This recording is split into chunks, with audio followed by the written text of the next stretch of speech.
Attention please. Rector and Vice Rectors, Dean and Vice Deans, also the Moderator, entering the room. Attendees are kindly requested to stand up, please.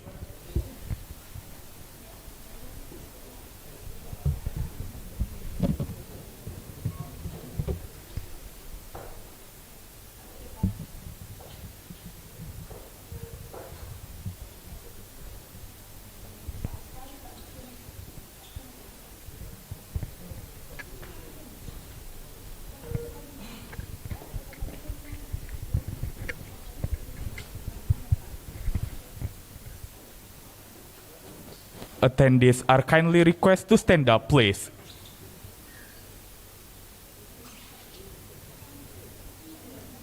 Hadirin dimohon berdiri.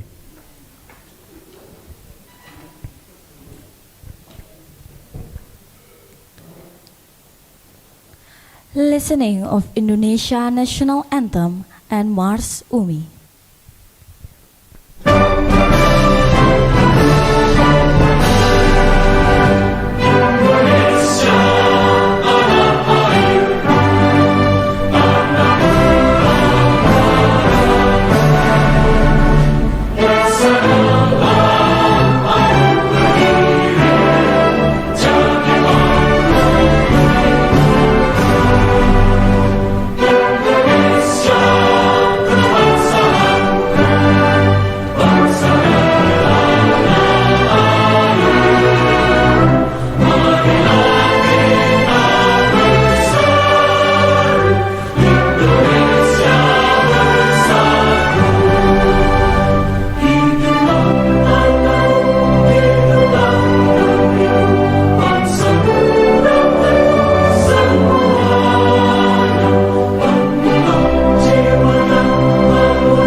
Attendees are welcome to sit back.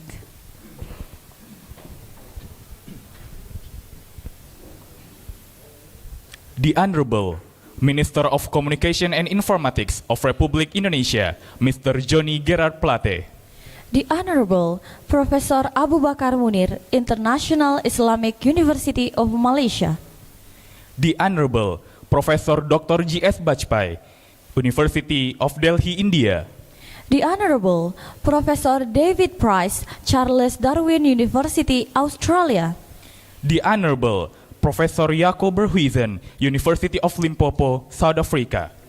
The Honorable Associate Professor Dr. Edmon Makarim, University of Indonesia. The Honorable, the moderator of this international webinar, Mr. Associate Professor Heru, SH, LLM, M.Si, Ph.D. The Honorable Rector of the Universitas Muslim Indonesia, Mr. Professor Dr. Haji Basri Moding, S.A. M.Si, and the Vice Rectors. The Honorable Dean of Faculty of Law Universitas Muslim Indonesia, Mr. Professor Dr. Haji Laude Hussein, SH.M.H, and all of the Vice Deans. The Honorable Professor and Lectures in the scope of Faculty of Law Universitas Muslim Indonesia. The Honorable, the entire academic community of Faculty of Law Universitas Muslim Indonesia, and all of the participants. First of all, let's pray to Allah Subhanahu wa Ta'ala, the Almighty, who has given us His mercy and blessing, so we can gather in this place in healthy condition. May peace be upon to our Prophet Muhammad Sallallahu Alaihi Wasallam, who has guided us into the right ways of life. Ladies and gentlemen, let's begin this event by reciting Basmalah. Bismillahirrahmanirrahim. Quran recitation will be delivered by Brother Fajri. Please, time is yours.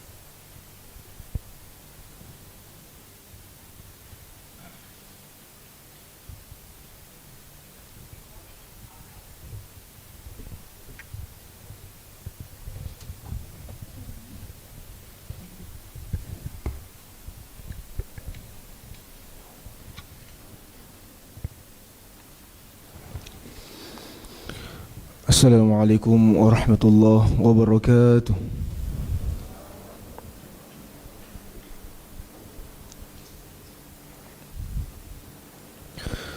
A'udzu billahi minasy syaithanir rajim.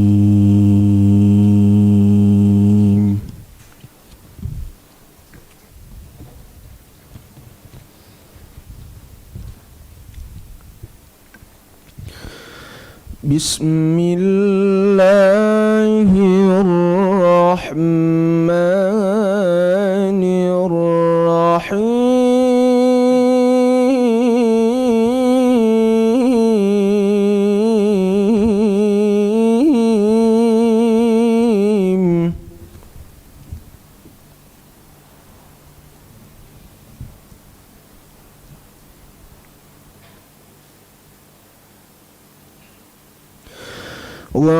واعتصموا بحبل الله جميعا ولا تفرقوا.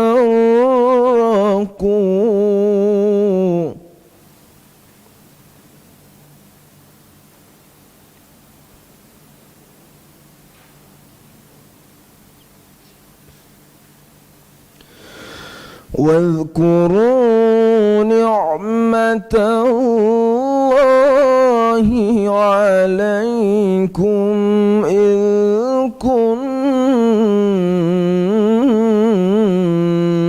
كنتم أعداء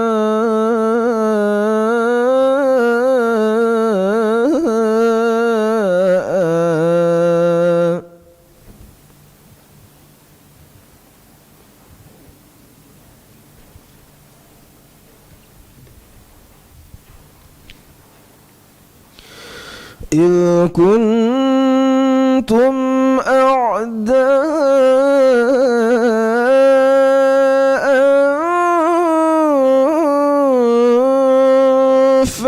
فألف بين قلوبكم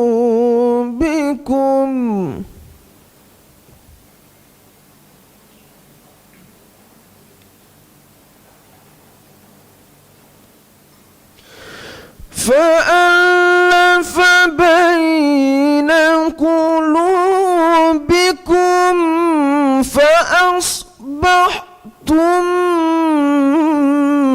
بنعمته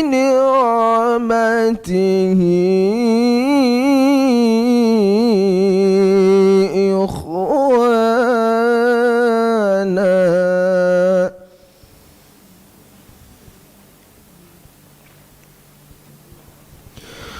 وكنتم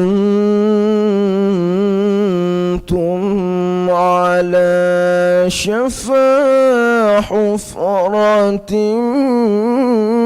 من النار فأنقذكم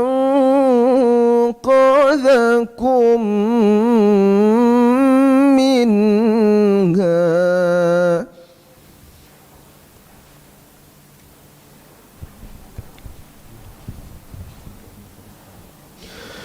كذلك يبين الله لكم آياته لعلكم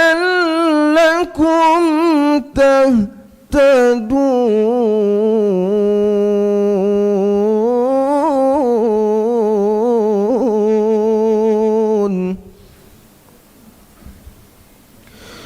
كذلك يبين الله لكم آياته لعلكم تهتدون صدق الله العظيم.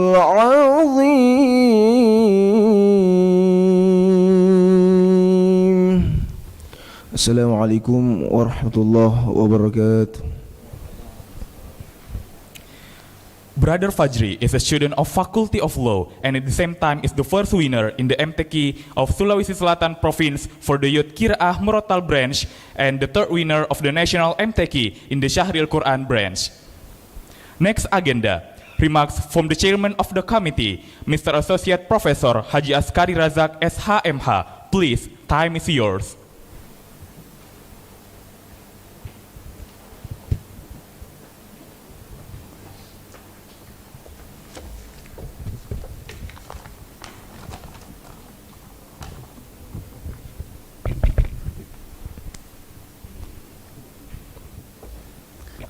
Bismillahirrahmanirrahim.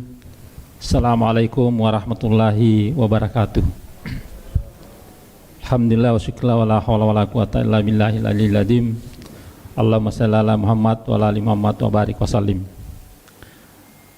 Yang terhormat Menteri Komunikasi dan Informasi Republik Indonesia, yang dalam hal ini diwakili oleh Bapak Profesor Dr. Henry Subiakto, staf ahli Menteri Komunikasi Informasi di bidang hukum sebagai keynote speech.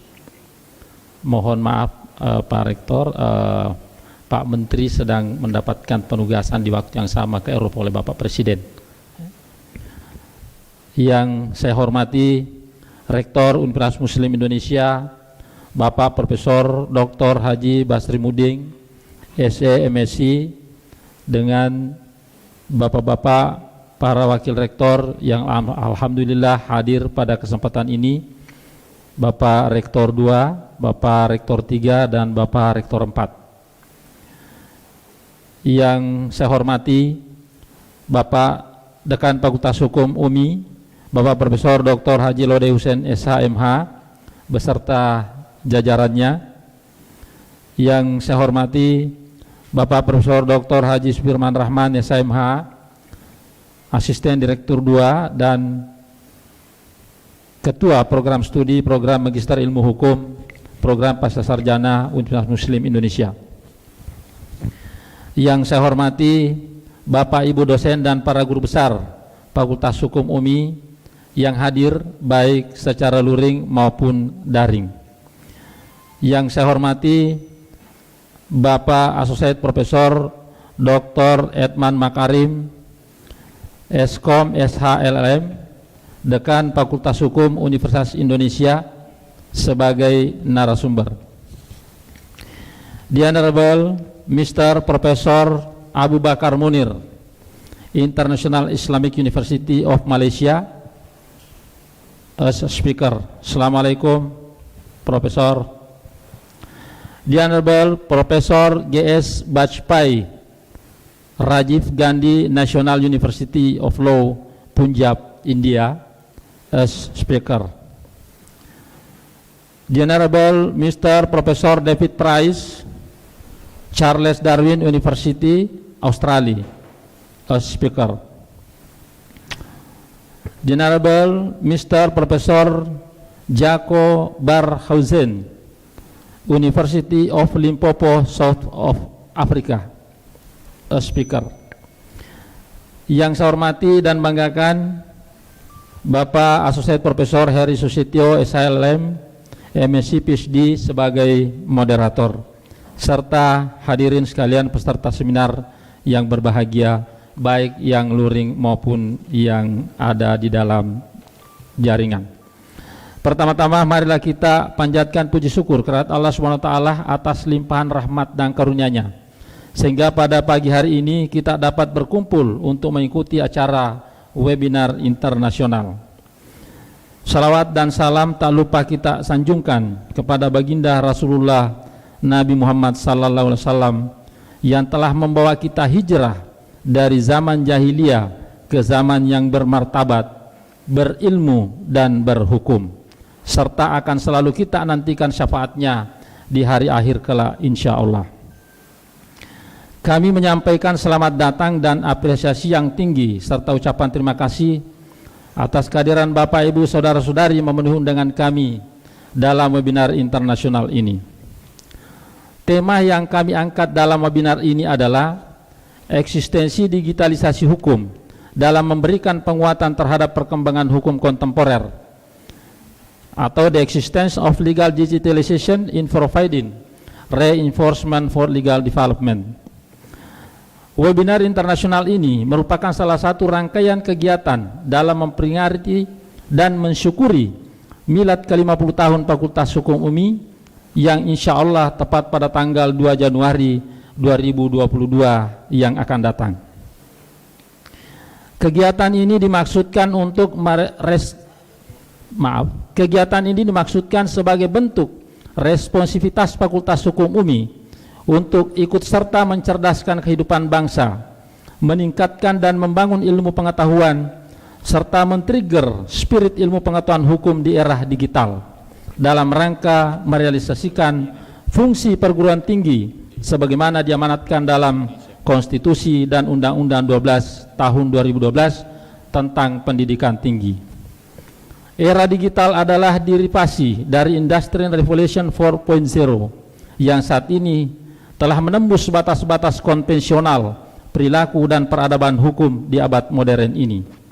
Oleh karena itu, Fakultas Hukum UMI sebagai suatu institusi pendidikan yang berkonsentrasi dan berkontribusi dalam pendidikan intelektualitas hukum kontemporer harus mampu menyatakan eksistensinya di dalam pembangunan hukum nasional maupun global. Dan untuk hal itulah telah diwujud nyatakan dengan menghadirkan international class sebagai pengejawantahan Universitas Muslim Indonesia menjadi world class university, sekaligus mengartikulasi kehadirannya dalam rivalitas pembangunan hukum global. Adapun tujuan dari webinar internasionalnya adalah menemukan dan mempertegas berbagai argumentasi hukum dalam merespon perkembangan digitalisasi hukum secara global. Berkaitan dengan tema tersebut, kami menghadirkan 5 orang narasumber dalam dan luar negeri sebagai pembicara kunci yang insya Allah masing-masing dari beliau akan menyampaikan materinya. Bapak Ibu yang saya hormati, webinar internasional ini insya Allah diikuti kurang lebih 500 peserta dalam dan luar negeri. Di antaranya yang telah kami undang dari luar, dari Turki, Romania, Hong Kong, Brunei Darussalam, Malaysia, dan Myanmar. Peserta webinar nasional ini juga berasal dari berbagai jenjang dan latar belakang. Dalam hal ini, mahasiswa Fakultas Hukum UMI, mahasiswa program pasca sarjana UMI, baik pada tingkat doktoral maupun pada jenjang magister S2 ilmu hukum, dan alumni Fakultas Hukum serta peserta umum. Webinar internasional ini dapat terselenggara berkat bantuan baik moral maupun material dari berbagai pihak. Untuk itu, pada kesempatan ini, izinkan kami dari panitia menyampaikan terima kasih yang sebesar-besarnya kepada Bapak Rektor Universitas Muslim Indonesia beserta jajarannya, penanggung jawab dan koordinator webinar internasional ini, serta terkhusus Bapak Asosiasi Profesor Heru Ph.D. yang banyak membantu sehingga webinar internasional ini dapat terselenggara. Demikian juga para partisipan yang telah berperan serta dalam kegiatan ini, serta pihak-pihak lain yang tidak dapat kami sebutkan satu persatu. Penghargaan dan apresiasi yang tinggi juga kami sampaikan kepada segenap panitia yang telah bekerja keras demi suksesnya kegiatan webinar internasional ini. Kami menyadari bahwa penyelenggaraan webinar internasional ini masihlah banyak kekurangan baik dalam penyajian acara, pelayanan administrasi maupun keterbatasan fasilitas. Untuk itu kami mohon maaf yang sebesar-besarnya. Akhir kata, semoga semua peserta yang hadir baik luring maupun daring dapat mendapatkan manfaat yang sebesar-besarnya dari kegiatan webinar internasional ini. Demikian yang dapat kami sampaikan. Wallahu waliyut taufiq wal hidayah. Wassalamualaikum warahmatullahi wabarakatuh. Mari bersatu bekerja untuk kejayaan Universitas Muslim Indonesia.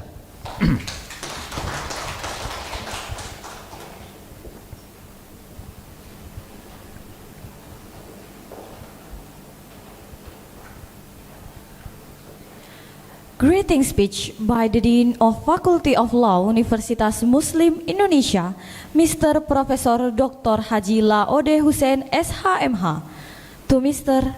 Times is yours.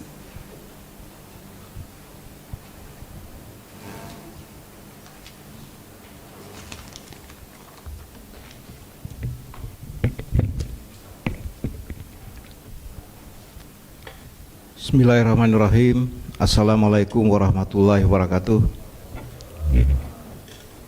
Alhamdulillah wa syukurillah, la haula wa la quwata illa billahil azim.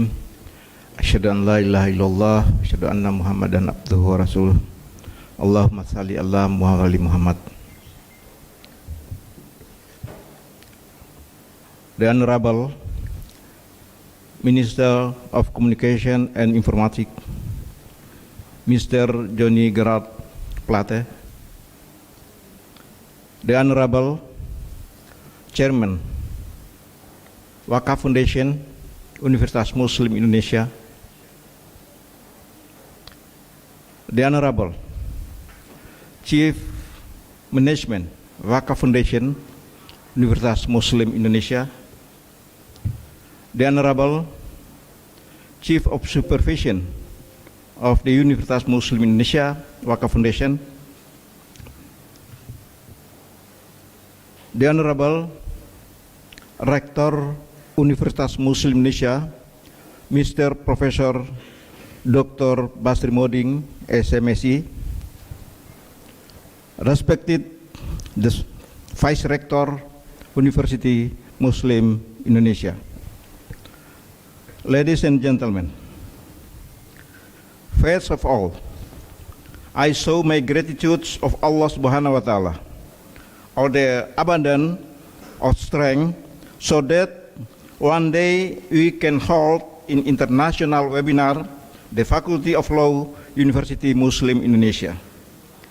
This activity was carried out in commemoration of the 50th anniversary of Faculty of Law University Muslim Indonesia on January 1972.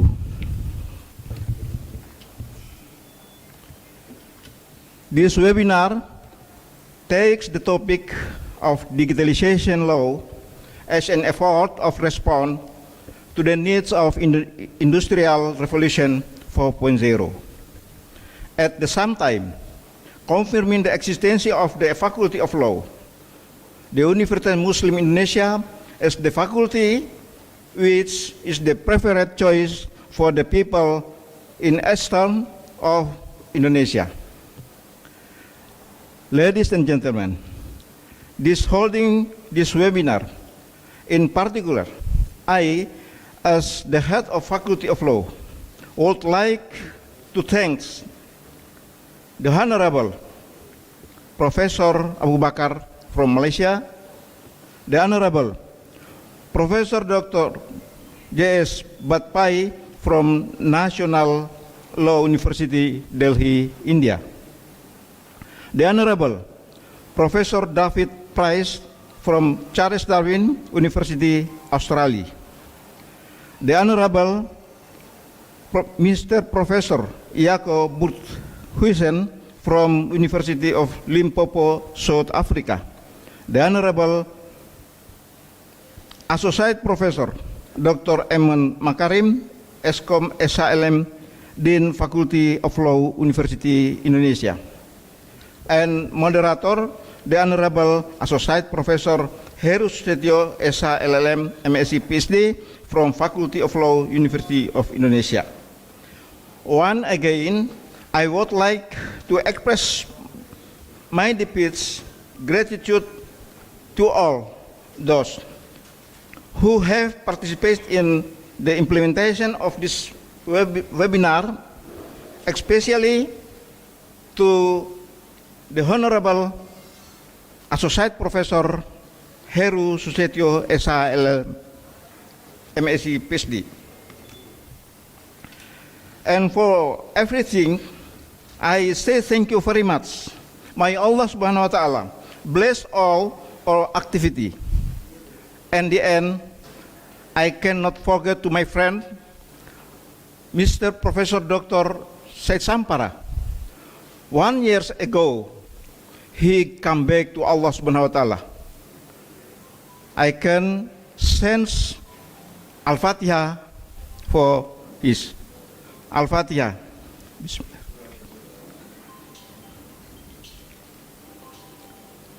Thank you. Assalamualaikum warahmatullahi wabarakatuh.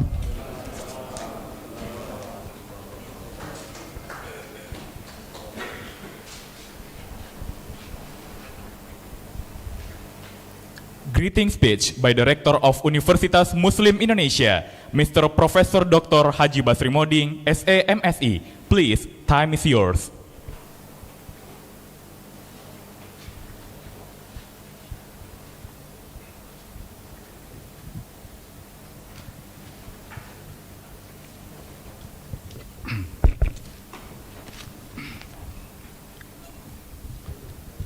Bismillahirrahmanirrahim. Assalamualaikum warahmatullahi wabarakatuh. Alhamdulillah rabbil alamin, wassalatu wassalamu ala asrafil mursalin Sayyidina wa maulana Muhammadin wa ala alihi wa ashabihi ajmain. Mabad. Yang saya hormati Keynote Speaker Menteri Komunikasi dan Informasi Republik Indonesia, the Honorable all speakers, international webinar, the Honorable Moderator, Associate Professor Heru Ph.D, yang saya hormati saudara Kepala Wakil Rektor, Pak Dekan dan seluruh Wakil Dekan, saya hormati Asisten Direktur 2, Pasca Sarjana, sekaligus sebagai Ketua Program Studi Magister Hukum, yang saya hormati Ketua Panitia dan seluruh anggota Panitia, serta hadirin hadirat yang dimuliakan Allah Subhanahu wa Ta'ala. Pertama-tama, mari kita senantiasa memanjatkan puji syukur kepada Allah Subhanahu wa Ta'ala yang telah banyak memberikan nikmat kepada kita, baik nikmat iman, kesehatan, kesempatan, sehingga alhamdulillah pada pagi hari ini kita hadir dalam rangka silaturahim yang dibingkai dengan internasional webinar yang dilaksanakan oleh Fakultas Hukum Universitas Muslim Indonesia. Selanjutnya juga mari kita sama-sama mengirimkan salam dan selawat kepada Nabiullah Muhammad sallallahu alaihi wasallam. Allahumma shalli wa sallim wa barik alaih, Nabi yang telah membawa kita dari alam kegelapan ke alam yang terang benderang. Hadirin hadirat yang dimuliakan Allah Subhanahu wa Ta'ala, saya kira dengan judul ini, digitalisasi hukum, ya, atau eksistensi digitalisasi hukum, maka ada beberapa hal yang saya ingin sampaikan bahwa sekarang ini dengan era revolusi industri 4.0 atau lebih spesifiknya lagi sekarang ini adalah era revolusi industri atau era modern. Semuanya modern, semuanya digitalisasi. Oleh karena itu, yang jadi pemikiran kita adalah bahwa dengan era revolusi industri 4.0 ini, maka kita sudah bisa membayangkan bahwa kemungkinan besar mahasiswa hukum ke depan mungkin akan berkurang. Kenapa akan berkurang? Kalau sudah terjadi era revolusi industri 4.0, semua digitalisasi, bahkan sekarang ini sudah ada artificial intelligence. Di Eropa kita sudah tahu bahwa hampir sebagian aktivitas yang sifatnya rutinitas itu diambil alih oleh artificial intelligence. Kita sudah tahu bahwa hukum lebih banyak yang berkaitan dengan normatif. Nanti persidangan di pengadilan itu tidak harus hadir di situ. Dan tidak menutup kemungkinan yang jadi pengacara atau jadi pembela itu adalah artificial intelligence. Dan artificial intelligence ini saya kira lebih objektif, lebih apa namanya ya, efisien, produktif, dan lebih bisa dipercaya. Apatah lagi kalau ia bertindak sebagai hakim, karena ini tidak menutup kemungkinan ke depan. Sekarang ini hampir semua kegiatan-kegiatan yang sifatnya rutinitas diambil alih oleh artificial intelligence, ya, yang dikelola oleh mesin. Tentu ini menjadi perhatian bagi orang-orang hukum, ilmu hukum. Sekarang ini kalau kita mau belajar hukum, tidak sama dengan 10 tahun yang lalu. Kalau dosen hukum memberikan tugas kepada mahasiswanya, coba sebutkan beberapa definisi hukum, tidak berlaku lagi sekarang ini. Kenapa? Ada Google, ada HP, berteriak saja, saya mau definisi hukum menurut Pampel Doren, langsung keluar berbicara. Saya mau ilmu hukum menurut Utrecht, langsung keluar. Ini berteriak saja, coba dibuka HP-nya Pak. Nah, HP-nya dibuka saja. Dan cenderung artificial intelligence ini kebenarannya lebih tinggi dibandingkan dengan manusia, karena dia pasti efisien, efektif, cepat. Ya. Apa yang membedakan antara artificial intelligence dengan manusia? Paling tidak adalah mengenal wajah saja. Ya. Bahkan sekarang ini HP semua teknologi, kita buka HP, buka mobile banking semua masuk itu scan wajah saja. Bagaimana dengan hukum? Hukum semua aturan perundang-undangan dimasukkan di artificial intelligence. Sehingga kalau dia jadi hakim, dia jadi jaksa, maka dia akan bicara dengan benar sesuai apa yang pasal berapa, pasal dan sebagainya. Dibandingkan dengan manusia. Manusia bisa saja memberikan penafsiran yang berbeda. Tentu kehadiran revolusi industri 4.0 ini ada positifnya, ada negatifnya. Mari kita bahas dalam international webinar ini. Yang terakhir saya ingin sampaikan, silakan, terima kasih Pak Dekan, Ketua Panitia yang telah menggagas kegiatan ini. Saya kira ini adalah salah satu ajang informasi antara para akademisi, bahkan juga ada yang bukan akademisi yang dilibatkan dari baik dalam maupun luar negeri. Saya kira dengan international webinar ini kita mengharapkan wawasan-wawasan kita, karena yakin ke depan semua akan bergeser. Jadi jangan pernah, apalagi kemarin kita sudah rapat senat telah menyetujui adanya pembukaan advokasi. Saya sampaikan tadi Pak Dekan, pembelajaran advokasi ini, ya, pembelajaran advokasi ini harus lebih dominan dengan IT situ, teknologi. Tidak boleh ada jadi pengacara yang tidak paham teknologi. Karena pengacara itu akan bersama dengan artificial intelligence. Jadi kalau mungkin manusianya menjelaskan secara singkat, nanti artificial intelligence ini akan berbicara secara objektif sesuai dengan aturan perundangan yang ada, yang sudah direkam di dalam situ. Ya, saya kira ini mau buka juga ya? Mau buka? Enggak ya. Saya kira ini yang saya ingin sampaikan. Kalau ada kata yang salah mohon dimaafkan. Wallahu waliyut taufiq wal hidayah. Assalamualaikum warahmatullahi wabarakatuh. Mohon berkenan kepada Rektor Universitas Muslim Indonesia agar kiranya dapat mengambil tempat di depan, sekaligus dilanjutkan dengan penyerahan plakat dari Dekan Fakultas Hukum Universitas Muslim Indonesia kepada Moderator Mr. Associate Profesor Heru S.H. LLM M.Si Ph.D.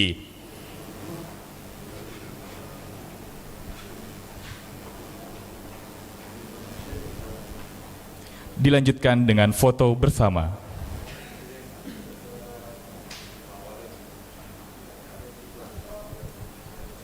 Izin Prof mungkin boleh.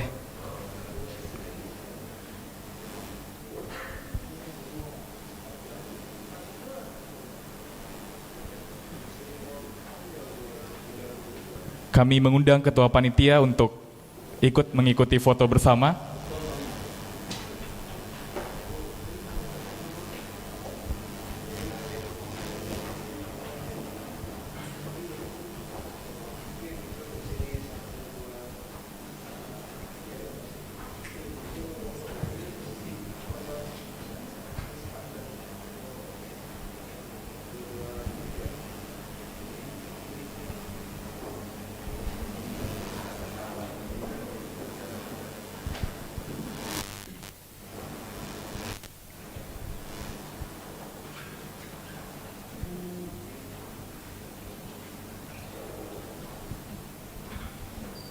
Ladies and gentlemen, That's all for the opening of international webinar of the existence of legal digitalization in the enforcing of legal development in contemporary world. I'm Muhammad Lutfi. and I'm Yuliana Damayanti. Thank you for your attention.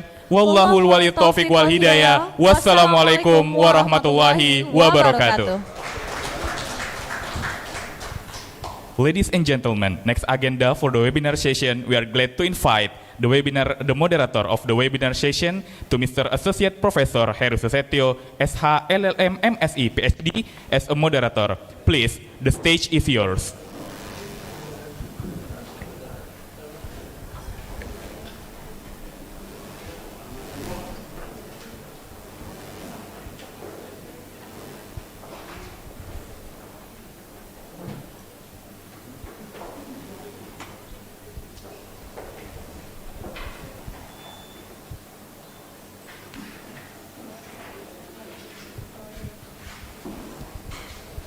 Assalamualaikum warahmatullahi wabarakatuh. Fakultas Hukum Universitas Muslim Indonesia ini didirikan sejak tahun 1972, meskipun terdaftar di Kementerian Pendidikan dan Kebudayaan itu pada tahun 1974. Sejak tahun 1974 itu mulai berkiprah dan alhamdulillah mulai melahirkan sarjana muda pada tahun 1982. Untuk mendukung atau mencapai visi misi Fakultas Hukum Universitas Muslim Indonesia ini, itu disiapkan desain kurikulum yang berbasis kompetensi, berbasis KKNI, dan didukung oleh dosen-dosen yang handal, dosen-dosen yang profesional. Insya Allah profil lulusan Fakultas Hukum itu akan menjadi legal drafter, menjadi pengacara, menjadi birokrat, baik itu hakim, jaksa, dan pemerintahan. Kedepannya kita siapkan satu kelas khusus, yaitu kelas internasional. Saya kira itu yang saya sampaikan. Terima kasih. Assalamualaikum warahmatullahi wabarakatuh. Sudah dibuktikan, Fakultas Hukum UMI melahirkan mahasiswa yang mampu berdaya dan bersaing.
juga ingin saya sampaikan bahwa hari ini adalah kegiatan kuliah umum yang insya Allah itu dilaksanakan secara luring dan daring. Yang mulia Ketua Mahkamah Konstitusi dan Hakim Mahkamah Konstitusi di Fakultas Hukum Universitas Muslim Indonesia. UMI salah satunya yang di luar Pulau Jawa yang mendapat akreditasi institusi unggul. Nama pimpinan Universitas Muslim Indonesia mengucapkan selamat datang di kampus UMI, kampus yang banyak belajar.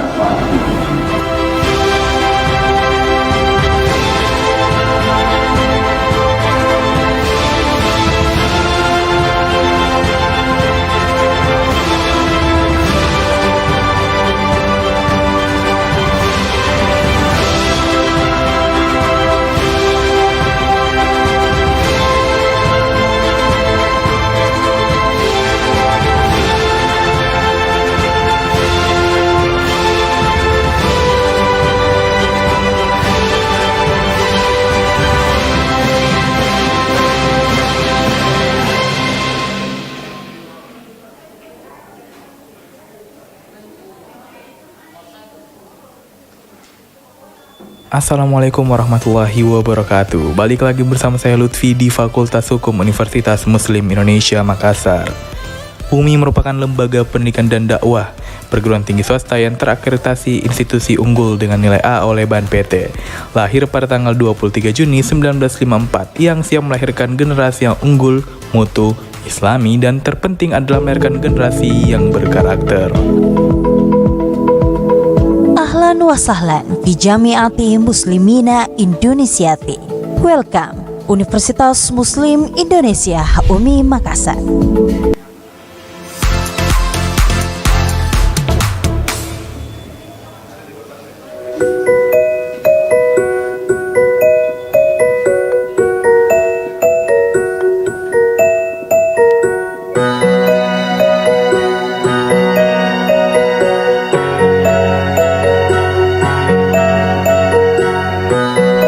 Dia nih yang kita nantikan. Fakultas yang populer adalah salah satunya Fakultas Hukum, merupakan recommended faculty dengan populer yang melahirkan banyak generasi dan sarjana hukum yang hebat di luar sana. Lahir tahun 1972 dan hingga sekarang ini terus mengalami perkembangan. Nah, buat kalian semua bisa kita lihat bersama betapa indahnya lingkungan sekitar di Fakultas Hukum Universitas Muslim Indonesia Makassar ini. Lingkungan yang sangat hijau, asri, nyaman, dan menyejukkan ini membuat kita semakin betah berada di Fakultas Hukum Universitas Muslim Indonesia. Ya, selamat datang buat kalian teman-teman semuanya di Fakultas Hukum Universitas Muslim Indonesia Makassar. Saat ini Universitas Muslim Indonesia tengah membangun gedung yang baru untuk menciptakan suasana yang nyaman. Berbagai kegiatan sangat mewarnai kehidupan kampus FHUM ini, tentunya mendorong tumbuhnya semangat belajar seluruh sivitas akademika. Lingkungan kampus yang nyaman ikut andil dalam menciptakan semangat untuk menuntut ilmu. FHUM juga menyediakan ruang bagi mahasiswanya selain belajar secara akademik, juga menyiapkan ruang untuk mengembangkan minat dan bakatnya. FHUM juga tanggap akan segala isu yang terjadi, baik tanggap COVID dan patuh terhadap protokol kesehatan. Fasilitas-fasilitas yang sangat menunjang fakultas ini membuat kita semakin nyaman berada di dalamnya. Visi misi dengan melahirkan sarjana hukum yang berilmu amalia, beramal ilmiah, dan berakhlakul karimah tentunya. Bisa kita lihat koridor yang sangat hijau, membuat suasana menjadi asri dan nyaman berada di dalam Fakultas Hukum Universitas Muslim Indonesia.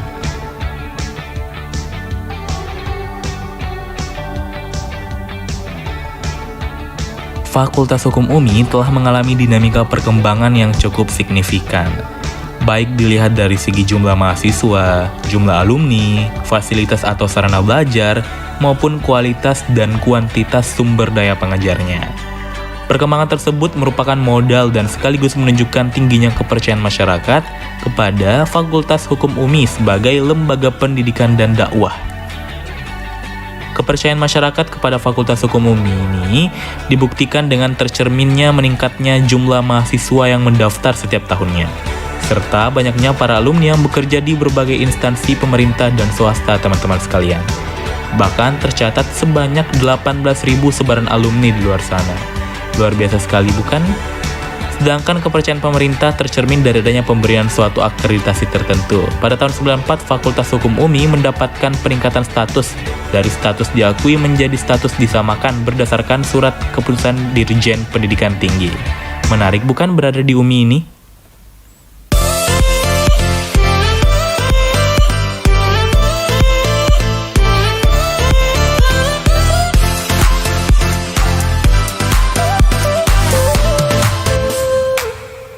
Kami merasa punya kemampuan untuk bersaing dengan mahasiswa lain, baik perguruan tinggi negeri maupun swasta pada saat itu.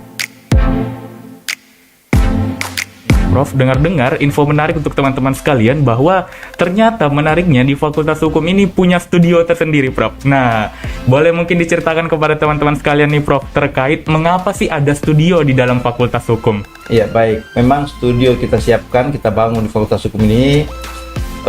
Yang pertama, seperti yang saya sampaikan tadi, kita akan harus merespons dari revolusi Industri 4.0, kemudian merespons fenomena COVID-19 ini. Prof. Maka kita buat studio untuk pembuatan konten-konten pembelajaran. Prof. Juga mahasiswa juga memanfaatkan studio itu untuk melatih diri menghadapi situasi di masyarakat.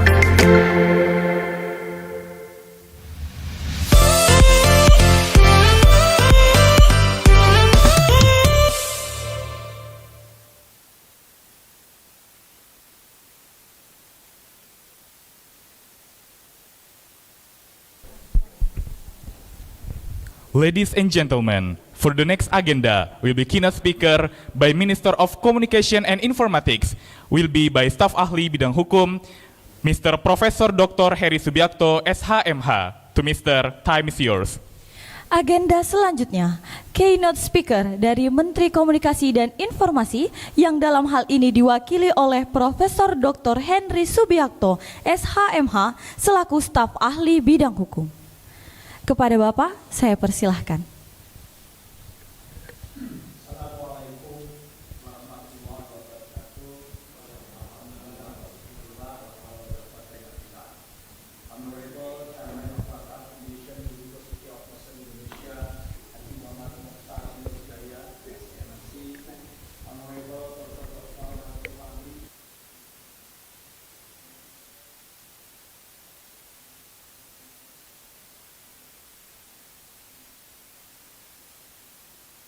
Honorable Dean of Faculty of Law, University of Muslim Indonesia, Profesor Dr. Laud B. Hussein, SHMH, Honorable Associate, Profesor Dr. Askari Razak, SHMH, Honorable Representative from University of Limpopo, South Africa, Profesor Jaco Bakar as a speaker, Honorable Representative from International Islamic University of Malaysia, Adjunct Professor Abu Bakar Munir, Honorable Representative from Charles Darwin University, Australia, dear Professor David Price, and my friend, Honorable Dean of Faculty of Law, the University of Indonesia, Associate Professor Dr. Edmon Makarim. Also, Honorable Representative from National Law, University of Delhi, India, Associate Professor Dr. G.S. Bajpai. And the last is Honorable Associate Professor Heru, SHLLM, M.Si, Ph.D. Today, we take advantage given the time and opportunity to attend and be actively involved on international webinar with theme the existence legal digitization in reinforcing legal development in contemporary world. As a keynote speaker, I would like to brief convey some information and opinion related to the above theme. What I say is hope will be a trigger for a more in-depth and detailed discussion from the experts who have been invited to attend and to speak in this extraordinary forum. Ladies and gentlemen, the pandemic fastened the digital transformation. Due to the COVID-19 pandemic, we all have to avoid meeting large crowd. Health procedure require that we all keep our distance and not meet many people. Various sectors were hit by the pandemic due to restriction on people activities. One way to stay active but safe and healthy is to use digital technology. Distant education, online commerce or e-commerce, digital-based healthcare, work from home, education from home, and etc. Ladies and gentlemen, there was a surge in the use of digital there was a surge in the use of digital technology. During the pandemic, the use of online application, let's say study, work, health, consultation, increased by 443%. For example, is using Zoom like this morning. It's very high in the increasing. Ruang Guru user increased 46% to 22 million users throughout Indonesia in January 2021. Compared to December last year, digitization is going faster. Ladies and gentlemen, internet user in Indonesia nowadays, there are 202.6 million people who have used internet access in Indonesia. That's about 73.7% of the country total population. There are also 170 million active citizens using social media. This is a very huge numeric statistic in Indonesia. Presiden Joko Widodo committed to the digital transformation. There are 5 steps to accelerate digital transformation. The first, acceleration of access expansion, development of digital infrastructure and provision of internet services. The second, prepare and implement a digital transformation roadmap for strategic sector, acceleration of national data center at the third, and the fourth, preparation of human resource needs digital talent, and the 5, making and completing regulation. So regulation is very important for digitization in Indonesia. Ladies and gentlemen, I would like to share screen maybe for more communication region. This is my share screen.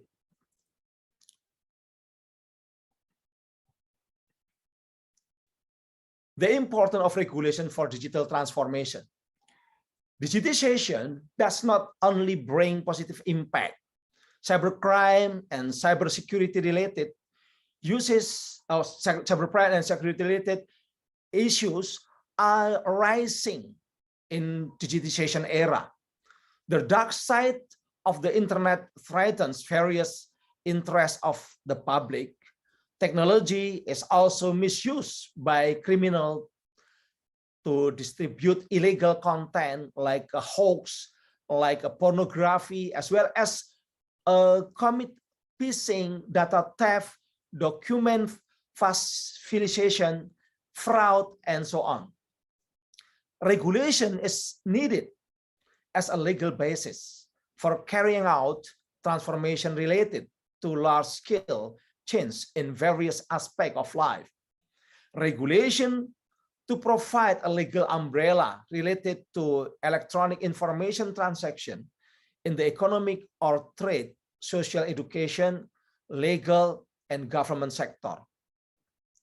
Regulation also to keep the digital space clean, healthy, safe, and productive.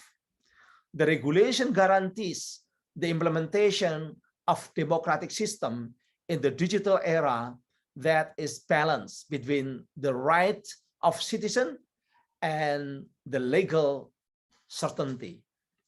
Ladies and gentlemen, The electronic information and transaction law. In Indonesia, we have a very popular law is electronic information and transaction law, or people say ITE law. The law number 11 of 2008 regarding electronic information and transaction law, ITE law, as amended by law number 19 of 2006, serve as a primary legal basis in sharing information and transaction activities on the legal realm. The ITE law has implementing rule among other government regulation number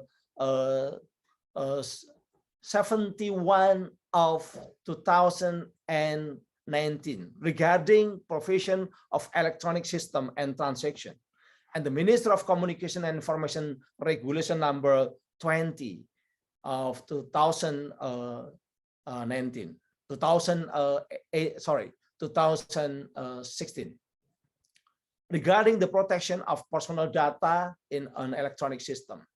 Ladies and gentlemen, other law, we have preparation personal data protection law. The government now is with the parliament preparing the personal data protection law. The draft personal data protection law, or PDP law, is a legal instrument designed to protect citizen personal data from the practice of misuse of personal data. Indonesia still does not have a primary law to be utilized as the legal basis for personal data protection. There are at least 32 different law and regulation addressing privacy issues in Indonesia. Right now, Indonesia is currently in the process of drafting PDP law. The bill itself has been discussed on several occasions between the government and parliament. The bill is expected to provide a clear and comprehensive regulation on personal data protection. The PDP bill itself elucidated some of the following the principle. Any personal data processing must be based on appropriate legal basis. Data controllers are required to maintain the confidentiality of personal data. The owner of personal data has the right and to end processing, delete, and or destroy his personal data. In preparing his regulation, the government, or we learn about the General Data Protection Regulation, GDPR, from the European Union, as well as the experiences of other countries. Ladies and gentlemen, personal data protection law, draft data protection law, or PDP law, is a legal instrument designed to protect citizen personal data from the practice of misuse. This is okay. Now in conclusion, regulation is very important apart from being an umbrella. Legal basis, as well as a tool of social engineering, digitization in many countries, including, of course, Indonesia or maybe in other countries. The strength of a country is not only its government, but also in its people, including the academic. And now the academic is exists in this seminar. With this regard, I hope that through this international webinar or seminar, academics can contribute not only to the public, but also to the country, particularly in developing Indonesia law, so that it can respond adequately to the challenges of this digital era, especially as an input in finalizing PDP regulation and plans to immediately revise the ITE law. Together, let us continue to collaborate on creating a safe and conducive digital environment for the world community. Thank you very much. Wabillahi taufiq wa hidayah. Wassalamualaikum warahmatullahi wabarakatuh.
pinjol, pinjaman online, or online, what you call it, online credit, which actually they put a lot of violation or infringement to our data protection.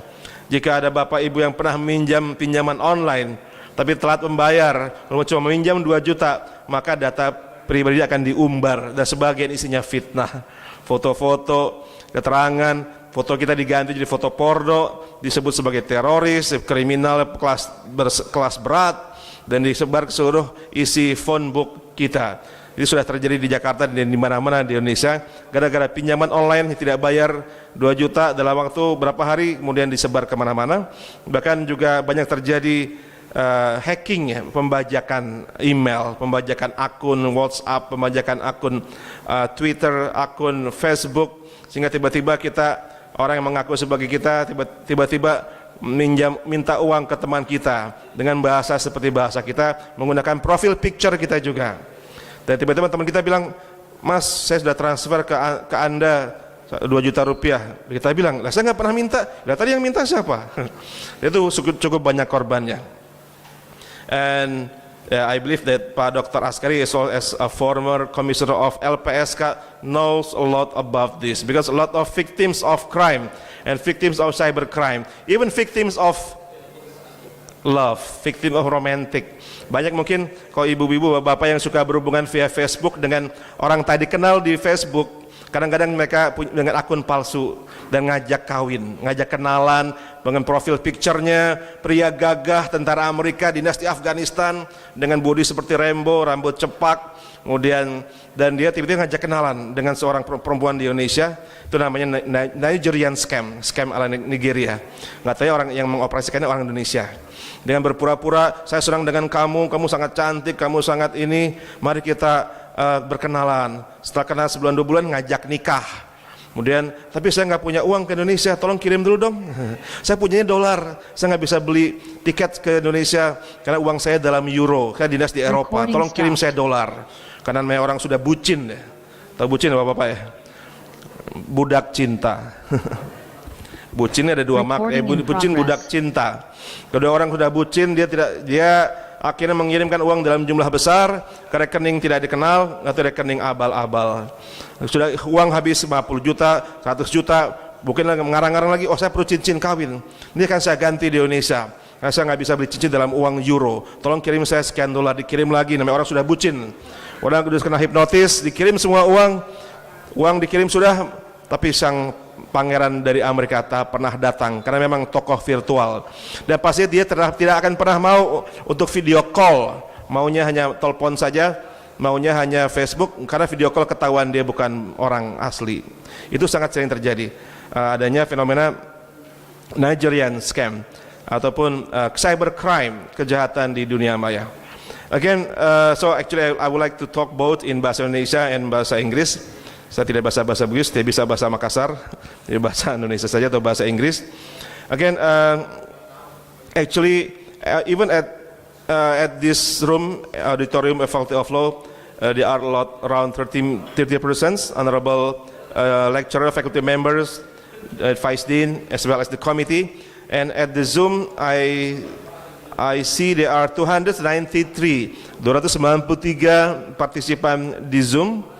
Thank you so much for the participant, either faculty members or alumni or students, from master degree or even sarjana or undergraduate, as well as doctoral student. Thank you so much for attending this very important webinar in accordance in relation to the commemoration of 50th anniversary of Faculty of Law Fakultas Muslim Indonesia, alias peringatan 50 tahun Fakultas Hukum Universitas Muslim Indonesia yang akan jatuh pada tanggal 2 Januari tahun 2022. So for UMI, Faculty of Law, congratulations, barakallah fi umrik, selamat ulang tahun, selamat milad, walaupun masih bulan depan, karena usia 50 itu usia yang sangat penting dalam bagi seorang manusia. Mungkin kalau buat orang mungkin menjelang asar, bahkan menjelang maghrib sebagian orang. Tapi kalau buat kampus justru saat-saatnya sedang bersinar dan sedang berkembang. Karena manusia beda dengan kampus. Biasa kalau udah umur 50 manusia sudah mulai banyak menyimpan mineral dalam tubuhnya. Dia punya gula, dia punya zat besi, ada yang sudah jantungnya sudah dipasang cincin. Jadi menyimpan banyak harta benda dalam tubuhnya, buat laki-laki terutama yang tidak bisa mengontrol makanan, minuman, akhirnya banyak. Tapi kalau buat kampus 50 tentunya usia yang sangat luar biasa untuk terus berkembang. So again for Faculty of Law Universitas Muslim Indonesia, congratulations for the 50th anniversary, and by January 2nd, 2022, hopefully this campus will be great, will grow nicely, excellently as a model for the development of Faculty of Law in Indonesia. And I forget to introduce myself. My name is Heru. I will be the moderator for this session. I'm actually an associate professor at Faculty of Law Indonesia, and also as a manager of research, publication, and as a citation inside the Faculty of Law.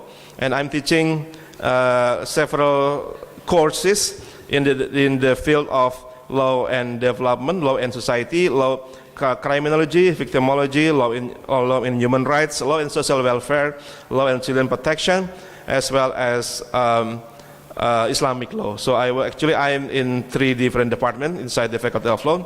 Saya memang ada di 3 departemen di Fakultas Hukum.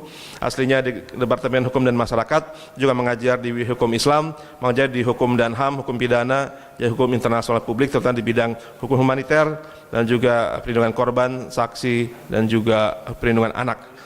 Okay, actually our next program will be at 10 a.m. With the webinar by 10 a.m. But now it's still 9:48, so 12 minutes before 10. What about, gimana Pak Askari, kita mulai sekarang atau menunggu jam 10? Let me ask Professor Abu Bakar Munir, are you available? Prof. Abu Bakar Munir from IIUM, or we need to wait for another 10 minutes to start according to the schedule? Bagaimana Prof. Abu Bakar? Selamat pagi. Sudah siapkah? Belum, masih di mute, Prof. Okay. Are you ready? Yes. Okay, let me introduce Pak Abu Bakar, because Pak Abu Bakar can speak Indonesia very fluently. Because Pak Abu Bakar is also a young professor tamu di Fakultas Hukum UI, juga Fakultas Hukum Unpad. And Prof. Abu Bakar is also a young professor at Faculty of Law IIUM, or International Islamic University in Malaysia, in Kuala Lumpur, or in Indonesian language is Universitas Islam Antarabangsa di KL, Kuala Lumpur. And let me let me read the curriculum vitae of Professor Abu Bakar Munir, or as the first speaker for this international webinar with the topic, the existence of legal digitalization in reinforcing legal development in contemporary world. Prof. Abu Bakar Munir is currently a young professor in Ahmad Ibrahim Kuliah of Law, or Fakultas Hukum, or Faculty of Undang-Undang, from March 2021 until now at present. Is a young professor tamu at Ahmad Ibrahim Kuliah of Law in Kuala Lumpur, Malaysia, and international visiting professor of cyber law and data protection law. Profesor tamu pada Fakultas Hukum Unpad Pajajaran Bandung untuk bidang cyber law dan data protection alias perlindungan data pribadi from April 2021 until now. And he is also a founder of Asosiasi Profesional Privasi Data Indonesia. So even though Professor Abu Bakar is from Malaysia, but he also founded Asosiasi Profesional Privasi Data Indonesia. Beliau juga mendirikan Asosiasi Profesional Privasi Data di Indonesia. And Pak Prof. Abu Bakar is also of counsel of Veritas Law as what is lawyer, Prof? As a lawyer for Veritas Law in Bangkok City from 2020 until now. As of counsel of KNK Advocates Indonesia, research consultant for Hari Elias Partnership LLP in Singapore, principal consultant for data protection Sindrian Berhad from 2018 in Kuala Lumpur, advisor expert panel member for Pandya Astagina Institute Jakarta, and adjunct professor for Faculty of Law Indonesia from 2020 until now, and advisory council member for Asia Pacific Institute for the Digital Economy based in Tokyo, Japan, co-founder of or director of Bali International Arbitration and Mediation Center in Jakarta and Bali, konsultan data pribadi untuk Straight Interactive PTE Ltd in Singapore, senior advisor Cinder Law Firm in Jakarta, visiting professor at Majaya Catholic University of Indonesia 2018-2019, associate professor University of Malaya, Malaysia Center for Regulatory Studies, and professor of law. As a professor of law at UM, University of Malaya from 1993 to 2018, beliau profesor di University of Malaya, ini kampus nomor 1 di Malaysia sejak tahun 93 sampai dengan tahun 2018. Pendidikannya dari Universitas Malaya di Malaysia. So here is my introduction to Professor Abu Bakar Munir. Actually, he has a lot of accomplishment, subhanallah, mabruk Professor Abu Bakar. And again, thank you so much for letting us know, for your providing your time for us, so we can learn a lot from you about data protection, about cyber law, and especially about cyber law in Indonesia, problem with data protection, and so on and so forth, because Prof. Abu Bakar is quite an expert for Indonesian cyber law as well, because he is now a young professor tamu di Unpad, di UI, di Atmajaya, dan di beberapa law firm di Indonesia. So it's quite well known and quite have a very good knowledge about Indonesian data protection law. So Prof. Abu Bakar, the time is yours for around 20 until 30 minutes. Please, Prof. Thank you very much. Bismillahirrahmanirrahim. Assalamualaikum warahmatullahi wabarakatuh.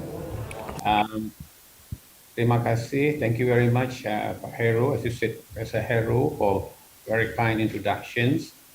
And thank you for having me here, for giving me the opportunity to talk on this issue. Can you hear me, Pak Heru? Pak Heru? Yes, quite clear, very clear. Can you see my slide now? Yeah, we can see your slide. Yeah. Okay. So I'm going to talk about basically data protection law in Indonesia.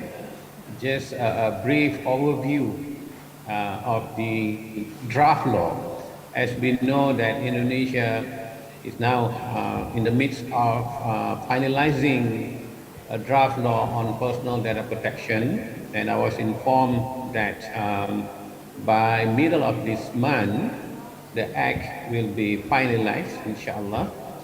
So that is my focus, the focus of my discussion. But before that, I just want to show some of my publications. Sorry for that. This is a sad promotion. So these are the books that I published on this topic, cyber law and data protection. So we can see that as early as 1999, I published a book on cyber law policies and challenges, and it was a first book in Asia on this topic of cyber law. So in 2010, 2014, 2018, data protection law in Asia, 2018, data protection law in Singapore, and then in 2018, I published a book on blockchain. And then in 2018, another book on data protection, specifically on cross-border data transfer. So let's move on to the international the general introduction. I have to say that data protection is high on the agenda of the international as well as national countries or lawmakers. We can see from these facts, United Nations in 2015 appointed a special rapporteur on the right to privacy. For the first time, UN ataupun bangsa-bangsa bersatu melantik special rapporteur. And then we have SDG. We know very well that the world is on this issue of Sustainable Development Goal. Then they have issued data privacy ethics and protection guidance notes. And then there is a right to privacy issued by the General Assembly of the United Nations. Yeah.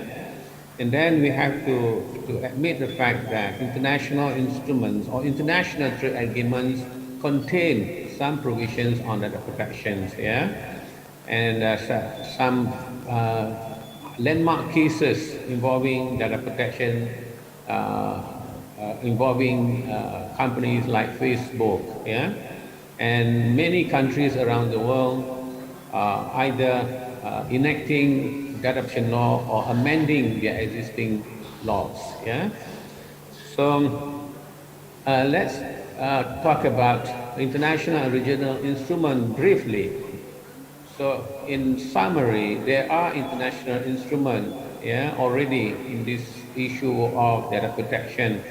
OECD framework, Convention 108, and then APEC privacy framework, and then ASEAN framework on data protection. So there are international instruments. This is EU GDPR, another international or regional instrument governing EU or European Union. And this is the latest, this law or EU GDPR replaced the new law or the new legal framework in EU. Around the world, if you see the blue color represents countries that have enacted comprehensive law. Yeah. So many countries are represented by blue color, which means that so many countries have adopted comprehensive legislation then in this area of data protection. In the United States, US doesn't have a federal law on this issue of data protection, but states like California, Colorado, and Virginia for the last couple of years have enacted specific law on data protection, specific and comprehensive law. So this is what President Jokowi mentioned on 16 August 2019. Pak Jokowi, Pak Presiden berkata, data adalah jenis kekayaan baru bangsa kita. Kini data lebih berharga dari minyak. Oleh kerana itu, kedaulatan data harus diwujudkan. Hak warga negara atas data pribadi harus dilindungi. Regulasinya harus segera disiapkan. Tidak boleh ada kompromi. So, Pak Presiden Jokowi sangat concern terhadap isu ini. Dia mahukan undang-undang ini segera diluluskan ataupun disegerakan dengan seberapa segera. Ini draft undang-undang, muka depannya, di bahagian depannya draft undang-undang itu ya. Mungkin ini bukan draft yang terakhir, tetapi ini adalah draft terakhir yang saya miliki, yaitu Februari 2019. Ya. Jadi saya akan bincangkan sedikit undang-undang ini. So the focus of this presentation is on the Indonesian draft law, an overview. So this law will apply to all, public as well as private sector, regardless of size. It has extraterritorial application. And of course, there is uncertainty about disease person, which means it is not certain whether or not a diseased person's data are protected under this law, because it's not clearly mentioned as in many other parts of the world. And this law will protect processing of data ataupun pemrosesan data secara oral ataupun secara automatic using computers. There are several principles, data protection principles, that companies will have to observe when they collect and process data. First is limited, specific, transparent, and lawfully. Specific purpose, which means that if you collect data, it has to be used for that purpose only. Then you have to guarantee the rights of data subject. Companies will have to make sure the data is accurate, complete, up to date. You have to protect the data. So this is under security principle. You have to inform the purpose of collecting and processing. and when it comes and in certain circumstances, the data will have to be destroyed or the principle of destruction, accountability, and ability to prove observant. That is very, very important principle as well. There are certain obligations imposed on companies when they collect and process data. You have to inform or provide certain information to customers. You have to be able to show consent has been obtained. You have to inform, or companies will have to inform any changes within 148 hours. We have to cease processing when consent has been withdrawn, and we have to protect data. We have to supervise anybody or everybody involved in the processing. We have to protect data from illegal processing. We have to prevent from illegal processing. We have to record all the processing activities. We have to provide access. We have to correct data. We have to guarantee accuracy. We have to end the processing. If there is a request, we have to destroy data.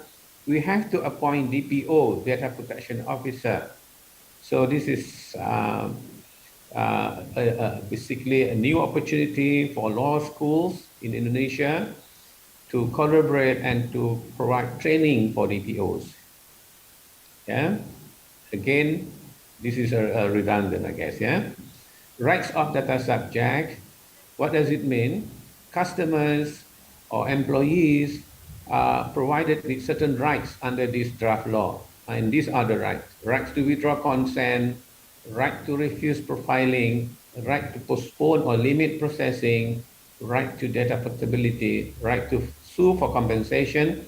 I think this is very interesting. If someone suffers damage due to the contravention of the act or the law, we can sue for compensation. Right to request to end the processing, right to have access to our data, and right to have information about the data controller and the legality of the processing. So there are so many rights given to us as customers when this law takes effect. There are specific prohibitions, meaning that companies, organizations cannot do certain specific things. For example, illegally collecting or processing data to make profit, either for himself or for another person, and then to convey data using someone's data against the law, and then to install CCTV in public area, to use audio-visual recording to falsify personal data, to sell and buy personal data is prohibited. So kita tidak bisa menjual dan membeli data di bawah undang-undang ini tanpa consent. Kemudian code of practice, meaning that the law under section 55, the old draft, of pasal 55, menggalakkan industry association to come up with the code of practice to supplement the act. Overseas transfer under section 49 of pasal 49, we cannot transfer data to outside Indonesia unless the recipient or the country where the recipient is located provides adequate protection, or if there is international agreement between Indonesia and the recipient country, or there is a contract or consent has been given or obtained from the data subject. Redress, what can be done, apa yang bisa dilakukan sekiranya berlaku pelanggaran terhadap akta ini ataupun undang-undang ini. One, first, civil action, as I mentioned just now, an individual can bring civil actions against a company under pasal 13, section 13, and we can sue for compensation. And direction by the minister or administrative sanction under section 50. And there are different forms or different kinds of administrative sanction. First is warning, written warning, instruction to cease processing, instruction to destroy or destruct data, to avoid compensation and financial penalty. And last but not least, criminal penalties, meaning that companies, organizations can be brought to court for breaching the act, and they can be held liable di bawah hukum pidana. Yeah. What are the offenses? What are the criminal offenses? So I've listed out here the offenses: intentionally acquiring, collecting data of others to profit himself. Maknanya secara sengaja mendapatkan ataupun mengumpul data untuk membuat keuntungan bagi diri sendiri ataupun menyebabkan kerugian kepada pihak data subjek.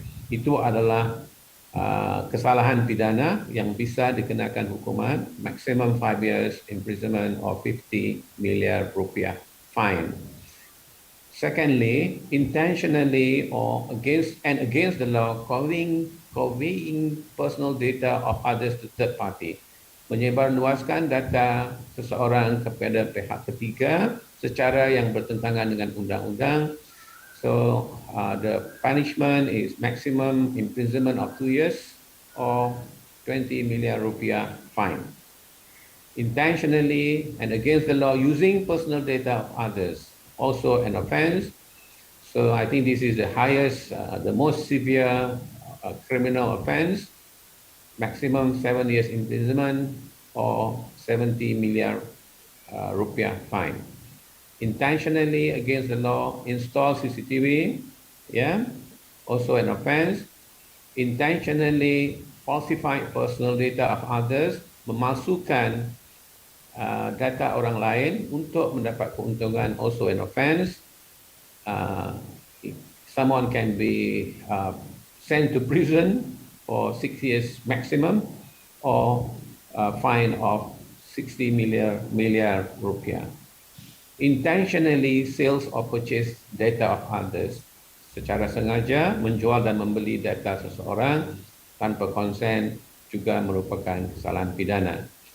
Interestingly, in this act, there are provisions on corporate liability under Section 66. If a company is liable under Section 61 to Section 64, the officers of that company can also be held liable. So in that situation, there are additional penalties. First, confiscation of profit, freezing of all assets, permanent prohibition from carrying out certain activities, closure of office, maknanya regulator bisa membuat arahan supaya mahkamah bisa membuat perintah supaya office ataupun kantor ditutup selama-lamanya ataupun sementara. To perform obligations that have been neglected and to pay compensation. So, thank you so much. That is the things that I would like to present here. I hope it benefits the participant. And back to you, Pak Heru. Assalamualaikum warahmatullahi wabarakatuh. These are my contact number. I'm still using UN email address because they allow me to do that. And that is my mobile number. If anyone is interested to know more and to discuss about potential collaborations or whatever collaboration that we can do together. Back to you, Pak Heru. Ya, terima kasih banyak Profesor Dr. Bakar Munir from IIUM Malaysia. Thank you so much for sharing and for your very informative insight, informative actual learning and about data protection and the proposed or the draft of data protection law in Indonesia. So Prof. Abu Bakar is very knowledgeable. Prof. Abu Bakar sangat mengetahui, bahkan mengetahui draft rancangan undang-undang perlindungan data pribadi di Indonesia karena beliau juga ikut merumuskan. Walaupun beliau profesor Malaysia, tapi beliau mengetahui hukum perlindungan data pribadi di Indonesia juga termasuk undang-undang terkait dengan undang-undang ITE dan baik yang lama maupun yang perubahannya. Thank you so much, Prof. Bakar Munir. And we have, let's say, 10 minutes or 15 minutes for question and answer. Is there anybody who would like to raise question or asking something for Prof. Bakar, the time is yours. Kalau ada yang ingin bertanya kepada Prof. Bakar, dipersilakan. Mungkin yang di Zoom atau yang langsung ada di floor, di ruang sidang, dipersilakan. Atau yang di Zoom bisa dengan mengacungkan jari, ya, raise hand or directly asking. And at the room, we see Dr. Askari Razak raise question. Would like to raise hand, please, Dr. Askari. Is there any other question from the floor, either from Zoom or directly at this room? Silakan yang mau bertanya bisa via Zoom atau mengacungkan tangan di Zoom atau yang di ruang sidang, silakan langsung. Silakan. For Dr. Askari Razak, the time is yours for QA. Please. Baik, bismillahirrahmanirrahim. Assalamualaikum warahmatullahi wabarakatuh. Yang saya hormati Bapak Profesor Abu Bakar Munir. Terima kasih banyak sebelumnya Pak sudah bisa mengisi acara kami webinar internasional ini. Saya tertarik dengan persoalan masalah perlindungan data pribadi.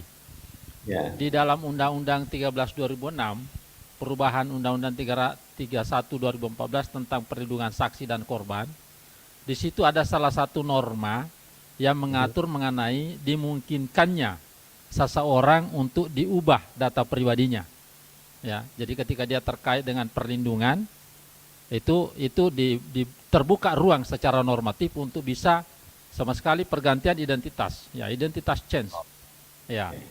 Nah, dalam kaitannya dengan Undang-Undang Perlindungan Data Pribadi, kira-kira bagaimana melihat persoalan itu? Jadi yang satunya memungkinkan, dengan demikian proteksi terhadap data pribadi itu kemudian meluntur dengan hadirnya itu. Bagaimana pandangan Profesor terkait hal ini? Saya kembalikan ke Bapak Moderator. Terima kasih. Assalamualaikum warahmatullahi wabarakatuh. Apakah cukup jelas, Prof? Is it quite clear, the questions? Because Dr. Askari is former Commissioner for Victims and Witness Protection in Indonesia, lembaga perlindungan saksi dan korban. He used to be the commissioner for 5 years, and so he's dealing with the victim protection from crime, from the criminal. Because the law on victim and witness protection mentions that any victim, for the sake of protection, can be actually changed. People can, the agency can change the victim's data for the sake of protection from the criminal. So, in regard to the data protection law, is it possible or not for the sake of protecting him from any criminal in the near future? Terima kasih, Prof. Terima kasih atas soalan itu. Saya pikir ini di bawah whistleblower, ya, whistleblower Act ataupun undang-undang yang melindungi saksi, ya, bagi satu kepala jenayah. Soalannya sangat menarik, yaitu sama ada ini bisa dilakukan, whether or not this is allowable under the Personal Data Protection Law, ya. First, this law, our data protection law, does not prohibit processing of data. Yeah, so it's going to be business as usual. You still process data, and the problem is that whether or not the data can be amended to protect the victim. So the underlying principles of the data protection law or data protection act is consent. If things are done with the consent, or actions are done with the consent of the data subject, I think it gives the legitimacy of the actions either by the private company or by the government agency. And what more, in this situation, it is specifically to protect the victim of the crime. So I think my limited knowledge on this, I would say it is allowable. But however, let me check the real situation. But for the time being, I think it is allowable, of course, with the consent of the data subject or the individual, and with the that we are seeing, because there are people who have limited digital access, weak digital literacy, aversion to use technology, diverse background and experiences, etc. So as lawyers, we believe we are self-sufficient and have not always welcomed our accepted multidisciplinary professionals that enable us to deliver the best in class legal services to our client. So it is now time to actually broaden our perspective and accept that the business of law requires the assistance of diverse professionals who are not necessarily lawyers. So while human resource, IT and finance have succeeded in coexisting, it is time for the lawyers now to create spaces for legal technology, for knowledge management, marketing, business development, and pricing experts, etc. Because use of technology has long been on the rise in law. The main drivers include globalization and exponential increase in electronically stored information. Volumes can be huge, and often what matters most is how fast and how efficiently can we draw meaningful information from electronically stored information. Smart and exciting technologies such as artificial intelligence, machine learning, data analytics, predictive analytics have already begun to disrupt the legal markets.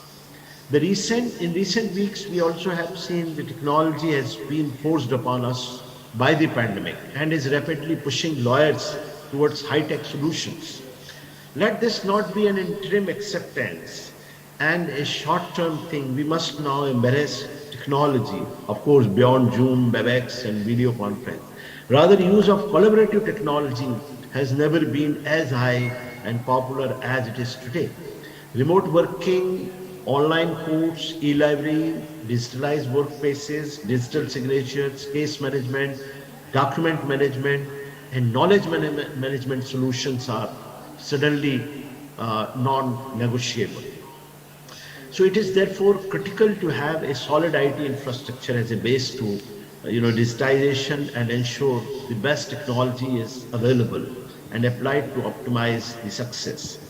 Now, if I come to the process side, due to vast nature of work involved, so age-old practice, legacy system, individual working style, there is a basic lack of process in the legal system. There is now an urgent need to plug this gap, and thoughtful process design is the only way forward. And this way forward again take me to tell you something which I am very fond of quoting. Many of you must have heard the role of disruptive technologies. Now, Richard S.Kom is a very prominent writer who has written 3 very remarkable books in the recent past, 2 years ago. So, Tomorrow's Lawyer is one book, and End of Lawyer is his second book. And both these books have essentially heralded a new beginning in the area of application of technology in the legal profession. So I'm using, and he is using, a phrase, disruptive technology. And the usage of this disruptive technology is very interesting, because he is saying digital disruption refers to the impact new digital technologies have on a business, service, clients, and workforce. And digital disruption is becoming more and more prevalent within all industries due to the mobilization of technology and the introduction of new technology. So I'm actually referring this phrase, disruptive technology, because it is altering the way we have been working by far. Now, the onslaught of AI, 3D printing, blockchain technology, and all these initiatives have essentially changed the face of the things. And this disruption is essentially a kind of innovation. It is driving us to innovate. And I'm also, I also venture to say that legal terrains or the legal fields have largely been very, very conservative in accepting and in accommodating the technologies in their performance and in their profession. So there is already a late arrival of technology to the legal field. However, this technology is now being seen as disruptive, and this disruption is not in negative terms.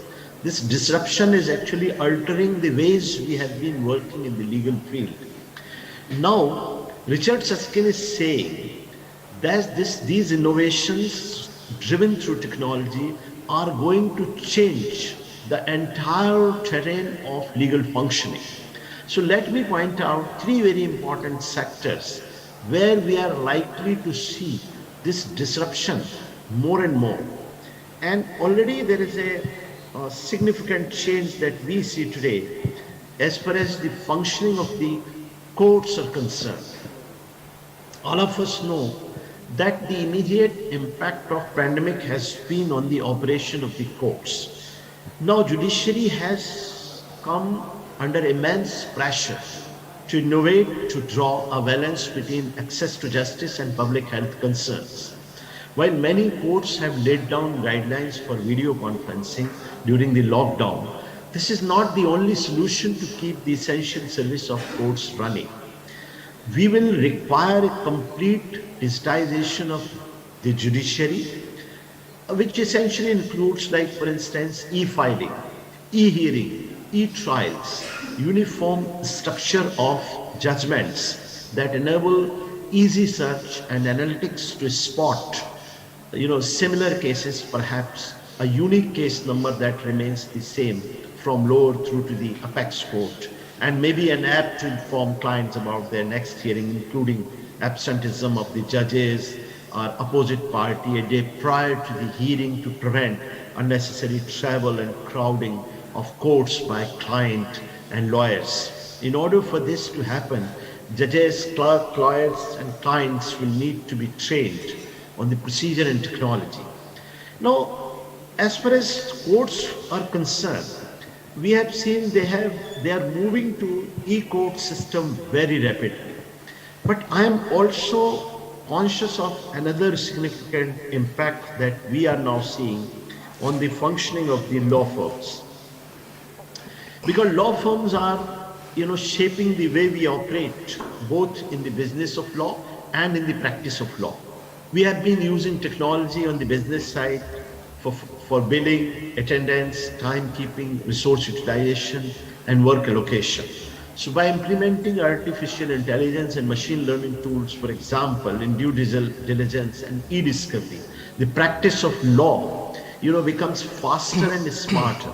So this is just one example, but regardless of practice area, it is important for the people to define technology requirement, followed by an evaluation of the high number of technology available.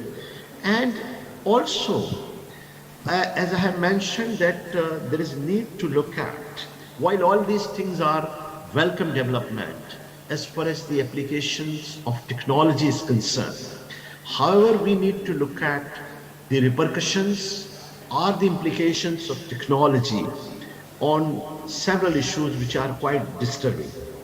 So first of all, let us see there is a chilling effect of new innovation in the field of investigation and legal technology as far as the right to privacy is concerned. Right to privacy is now fundamental rights in most countries. Now when the law enforcement agencies are using facial recognition system, wearable cameras and other things, and there is a huge presence of surveillance tools in the public places. Now, on the one hand, these technologies are definitely facilitating the task of investigation. On the other hand, they also have a chilling impact on the freedom of the people and also on the privacy of the individuals. Now, very interestingly, a recent debate is going on in India and most of the countries in Europe. They are talking about the digital traces and digital history, about the people who might have been tried and found convicted, but later on they have completed their sentences in prisons. But necessarily their historical traces are available hugely on the internet, and therefore they are likely to be judged and evaluated negatively as far as their employment is concerned, as far as their future avenues of development are concerned. Now there is an issue being raised in most sectors that let there be right to be forgotten. Technology remembers, that is the whole problem. Internet remembers people. Internet continues to have the traces of your past predominantly, and therefore you have a variety of inconveniences. Now under data protection laws in India, this law is under huge debate. And for this reason only this law is not being passed, because it has the potential to confer some significant rights to the people, which will have some huge implication the way the state functions. So right to be forgotten is being considered to be one of the important right. Second, the increased surveillance by the state through different technology is also being contested. So on the whole, these things are also required to be tackled effectively by the data protection laws in almost all the countries. And I'm sure that while this technology has facilitated the operation of legal regime significantly, the crucial debate which is emerging and which needs to be addressed by the lawyer community, legal researcher community, is how you are going to balance the rights of the individual vis-a-vis security concerns of the state. And this struggle and this tussle will continue for some time until and unless the data protection laws in most countries become really settled and there emerges a consensus on certain aspects of the data protection laws in most countries. Thank you for your time, and I am available for any question. Okay, thank you so much, Professor Gerard Sanskar Bajpai from India, from Punjab, for your very impressive and very insightful presentation. So I would like to translate into Indonesian language so our participant can understand more. Jadi Profesor Gerard Sanskar Bajpai dari Punjab, India, seorang wakil rektor, beliau berbicara tentang suatu fenomena terkait dengan digitalisasi hukum saat ini yang mau tidak mau juga terjadi di seluruh dunia, termasuk di India, di Indonesia, dan di mana-mana. Dan dia meng-highlight 3 hal, itu people, process, and technology. Bagaimana manusianya harus siap, teknologi juga harus tersedia dan harus bisa dipahami. Yang ketiga juga prosesnya pun harus sama-sama bisa diperhatikan. People, process, technology. Kemudian mana teknologi yang paling mungkin, the best technology which is available, mana yang paling mungkin untuk dilaksanakan di dunia, karena berbeda-beda, karena tingkat akses teknologi juga berbeda-beda di India, di Indonesia itu berbeda-beda antara setiap orangnya dan juga setiap tempat, waktu, dan keadaan. Juga bagaimana hukum pun juga harus bisa beradaptasi, kadang-kadang ada lack of process in legal system. Beliau mengatakan kadang-kadang legal system itu tidak bisa mengikuti perkembangan teknologi informasi. Tadi pagi Pak Rektor bicara tentang e-court, persidangan dengan e-court selama masa pandemik. Apakah semua tempat sudah siap dengan e-courtnya? Mungkin di Papua, mohon maaf, ataupun di bagian timur akses internetnya berbeda dengan akses internet di Pulau Jawa atau di bagian barat. Kemudian juga beliau mengatakan tentang disruptive technology, teknologi yang sifatnya mungkin mengganggu, penting namun mengganggu, karena akibat teknologi disruptif ini banyak peluang diciptakan, banyak pekerjaan yang hilang juga. Banyak pekerjaan yang hilang digantikan oleh AI, digantikan oleh kecerdasan buatan, digantikan oleh Internet of Things, dan termasuk di bidang hukum. Teknologi yang sifatnya mengganggu ini membuat banyak orang kehilangan pekerjaan, dan tidak semua sarjana hukum bisa beradaptasi dengan perkembangan hukum dan teknologi.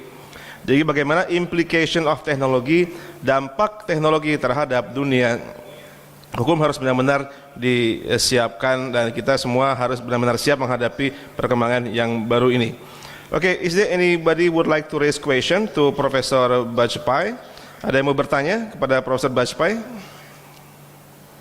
Silakan dari from the floor, directly from the floor, or from the Zoom, participant from the Zoom, or directly in this building or this room. Silakan yang mau bertanya. You may raise question in bahasa Indonesia and then I will translate.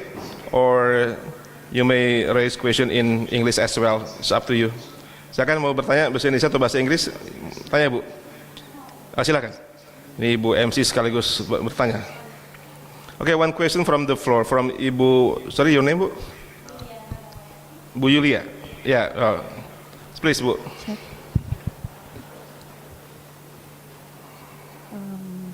Okay, let me introduce myself. My name is Yuliana Damayanti and I am student of Faculty of Law and Universitas Muslim Indonesia. So my question is, if we talk about digitalization, as we all know that crime almost come from the digital world, along with the development of law, which is also developed side by side with digital, according to this situation, how to balance legal and digital development while reducing negative impact such as crime itself. Jadi pertanyaan saya berbicara mengenai digital dan era digital itu sendiri. Seperti yang diketahui bersama bahwa kejahatan hampir sebagian besar berasal dari dunia digital. Dan seiring perkembangan hukum dan era digital itu sendiri, menurut Bapak bagaimana cara menyeimbangkan perkembangan hukum dan era digital itu sendiri secara berdampingan tak sekaligus mengurangi dampak negatif seperti kejahatan? Sekian, terima kasih. Thank you. Thank you, Ibu Yulia, for your question. Is that clear, Prof. Bajpai? The question from Miss Yulia. Can you reiterate to me? Yeah, actually, she mentions about the legal development or legal digitalization. Actually, it's create many good things, but on the other hand, it creates also challenges in terms of cybercrime. And the number of cybercrime in Indonesia is quite abundant. A lot of crime made by through internet, through cyber. So how to adjust this good development? At the one hand, how to enhance the legal digitalization, and the other hand, how to protect people from cybercrime. Thank you. Yes, it's a very good question, because this is the crisis that we are facing in almost all the countries. Because the technology on the one hand has produced very significant benefits to the people at large. However, the technology has also resulted into facilitating the commission of cyber crimes in various countries. The only answer is there is a need to have a very systematic regulation of cyber activities on the internet. So most countries have brought cyber laws in their legal regime, and the control and prevention of cyber crime depends on the efficiency of cyber regulation in respective countries. So if your surveillance, your prevention strategy, and your investigation of cyber crimes is effective, probably we would be able to neutralize the ill effect of technology, and probably would be gaining more and more benefits from the cyber technology in our day-to-day life. Thank you. Okay, thank you, Prof. Bajpai, for your answer. Is there another question from the floor? I saw somebody raise question at the Zoom, Muhammad Fatur Rahman. Please, Pak Muhammad Fatur Rahman, kindly, and a second question from M.Si. Okay, Mas Fatur Rahman, the floor is yours. Thank you very much for the opportunity. First of all, let me introduce myself. My name is Muhammad Fatur Rahman Ishak. I'm a student of law in Universitas Muslim Indonesia, and I have a question. We already talked about cybercrime, and this is actually threatening us as a people to use internet. So, for my question is, how do we know that we are, bagaimana cara kita agar terhindar dari cybercrime, atau cara mengetahui tentang bagaimana kita cybercrime tersebut terjadi pada kita, atau menghindari kita kehilangan data. Terima kasih. Wassalamualaikum warahmatullahi wabarakatuh. Okay, thank you, Mr. Muhammad Fatur Rahman. Is that clear, Prof. Bajpai? Yeah, I think I could capture what you are trying to ask. I agree with you that there are some potential dangers as far as the use of cyber technology is concerned. One thing we should remember that when cyber technology came to our life, We were never prepared or trained to use the same for our use. I think now there is a growing discussion in the field of cyber world that let us all understand what we call cyber maturity. Cyber maturity is a manner of using cyber technology for the larger good. Probably we have drifted into the use of cyber technology without being ready to use it. That is one. Second, cyber ethics and cyber conduct is something which we have never internalized. As I am saying, cyber world is also a virtual world which is regulated by certain ethical parameters, certain conduct norms which need to be imbibed by the end users. And if you are not imbibing and if you are not conducting yourself in accordance with those norms, you are essentially causing inconvenience to others, or probably you are actually transgressing the fundamental norms of human conduct, which is resulting into a variety of situations, including the genesis of a vast variety of crimes. So attaining cyber maturity, adherence to cyber norms, adherence to cyber conduct is the key to become a person who is called cyber mature. Thank you. Okay, thank you for Bajpai for your answer. And followed by another question from M.Si. Please, you have time is yours, Mr. Fai.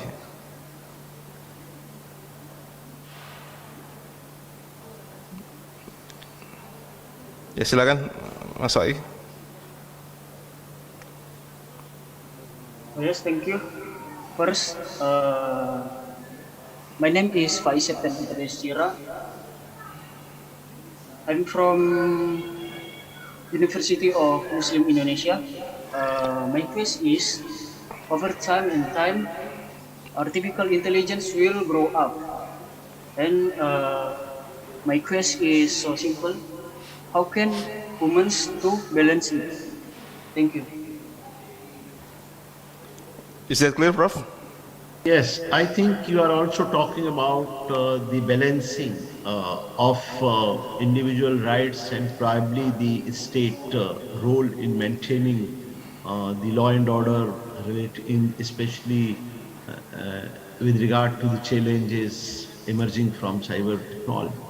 So this actually contest is very age old, because people in all democracies are trying to assert their rights.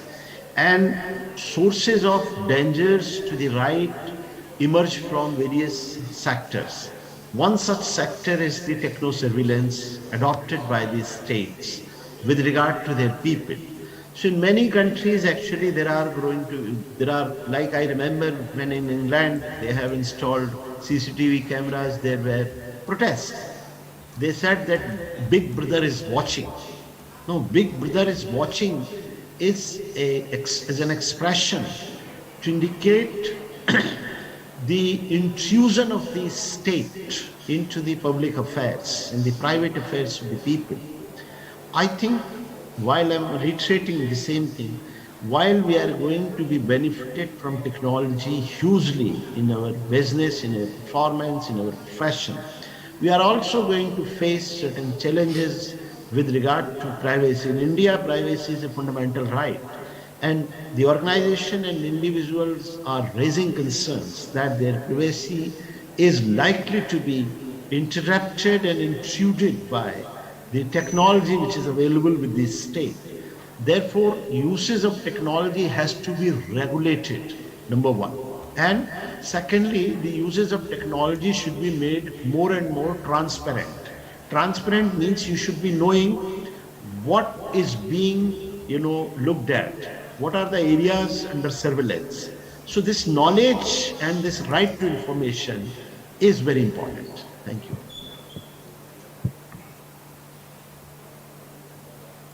Okay, thank you for your answer, your reply to Mr. Fai. And followed by a question from Pak Rustan. Mr. Rustan, the time is yours.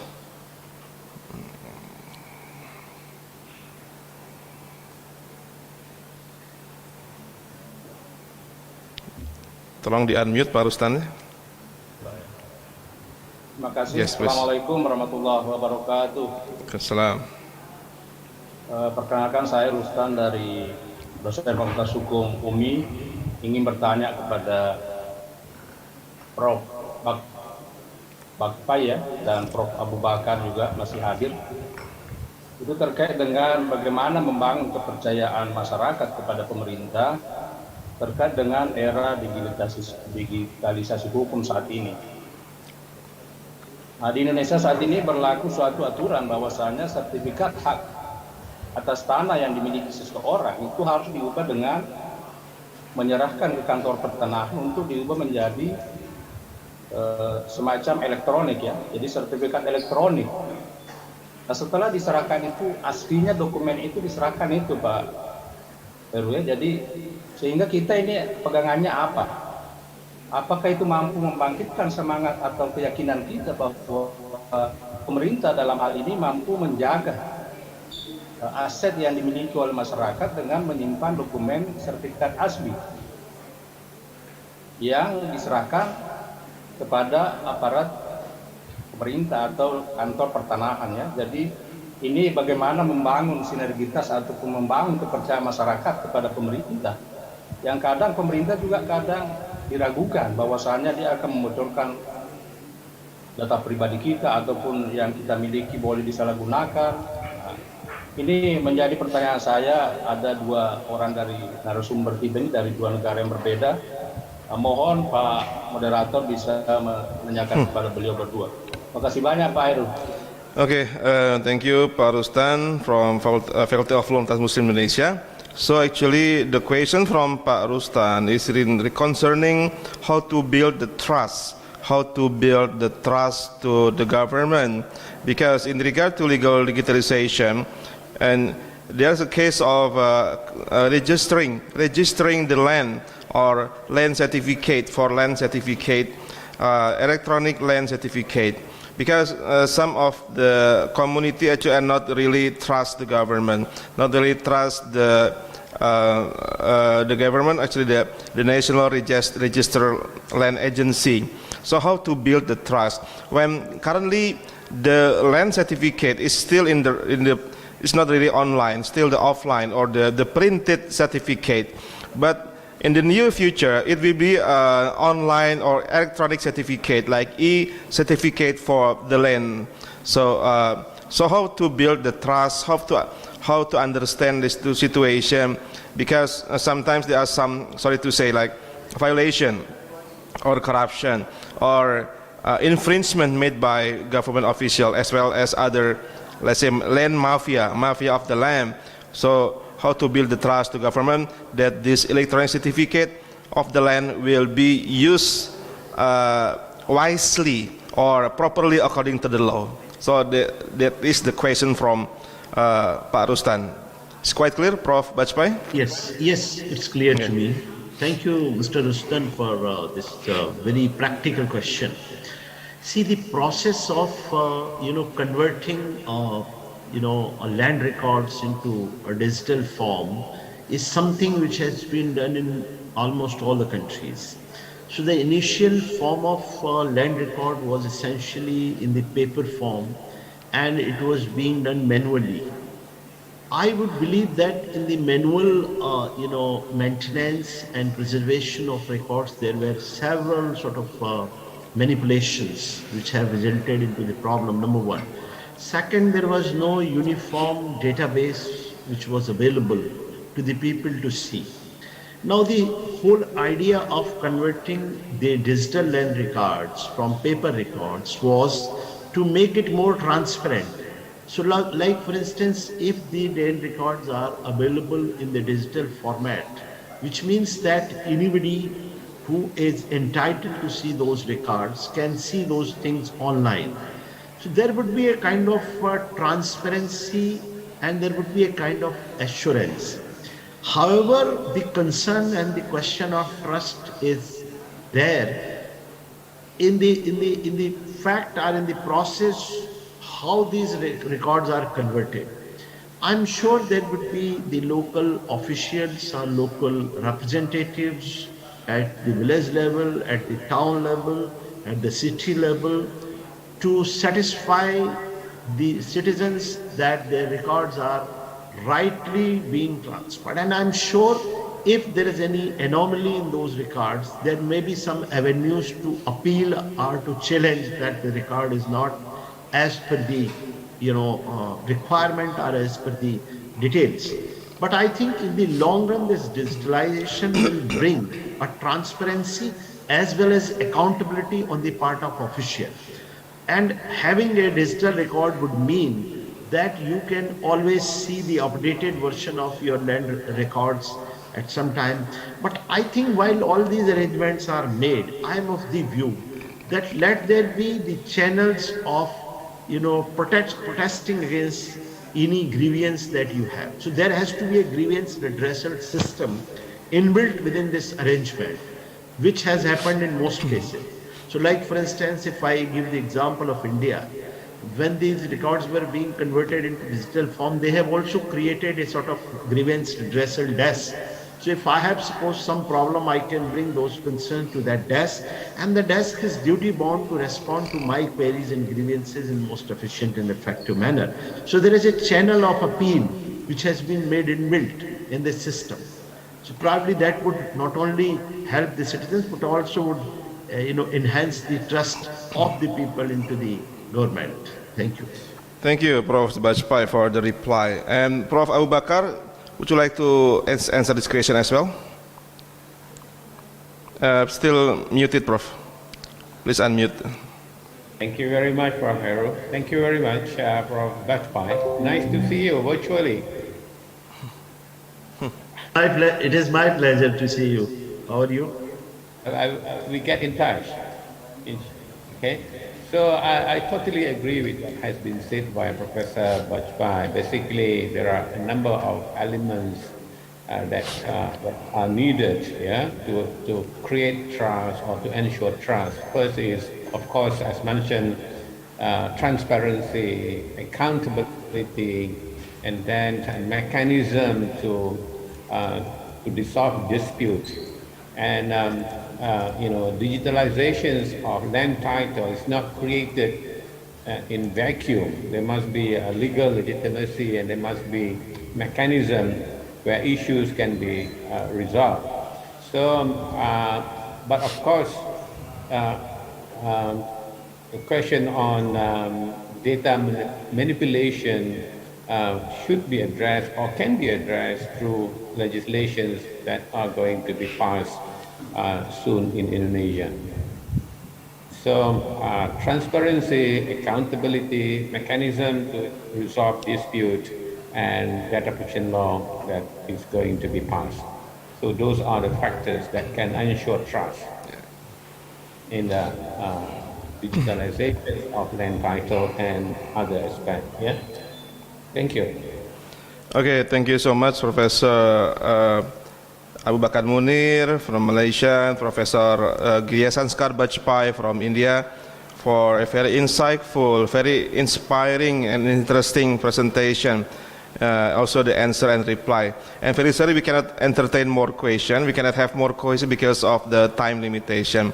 Again, we are very honored to have Prof. Abu Bakar Munir from Malaysia and Prof. Gyasanskar Bajpai from Punjab, India, for this very important moment, the webinar in relation to the 50th anniversary of Fakultas of Fakultas Muslim Indonesia.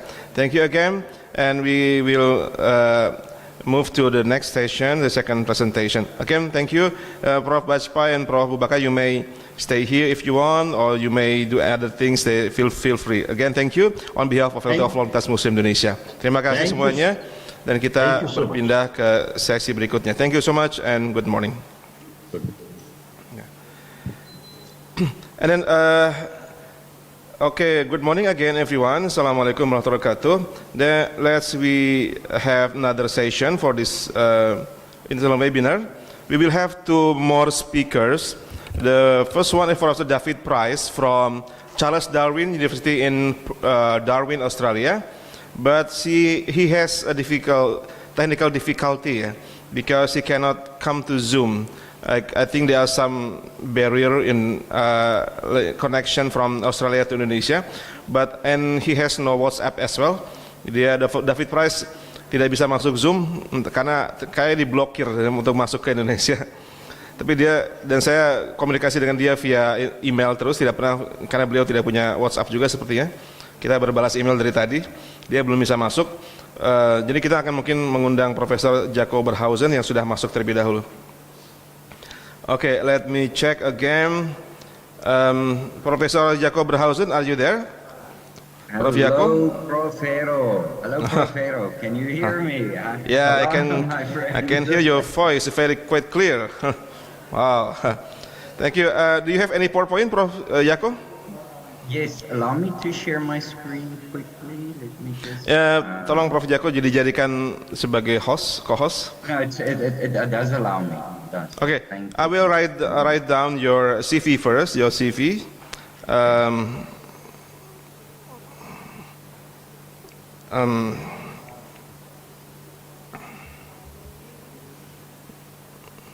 Just a moment.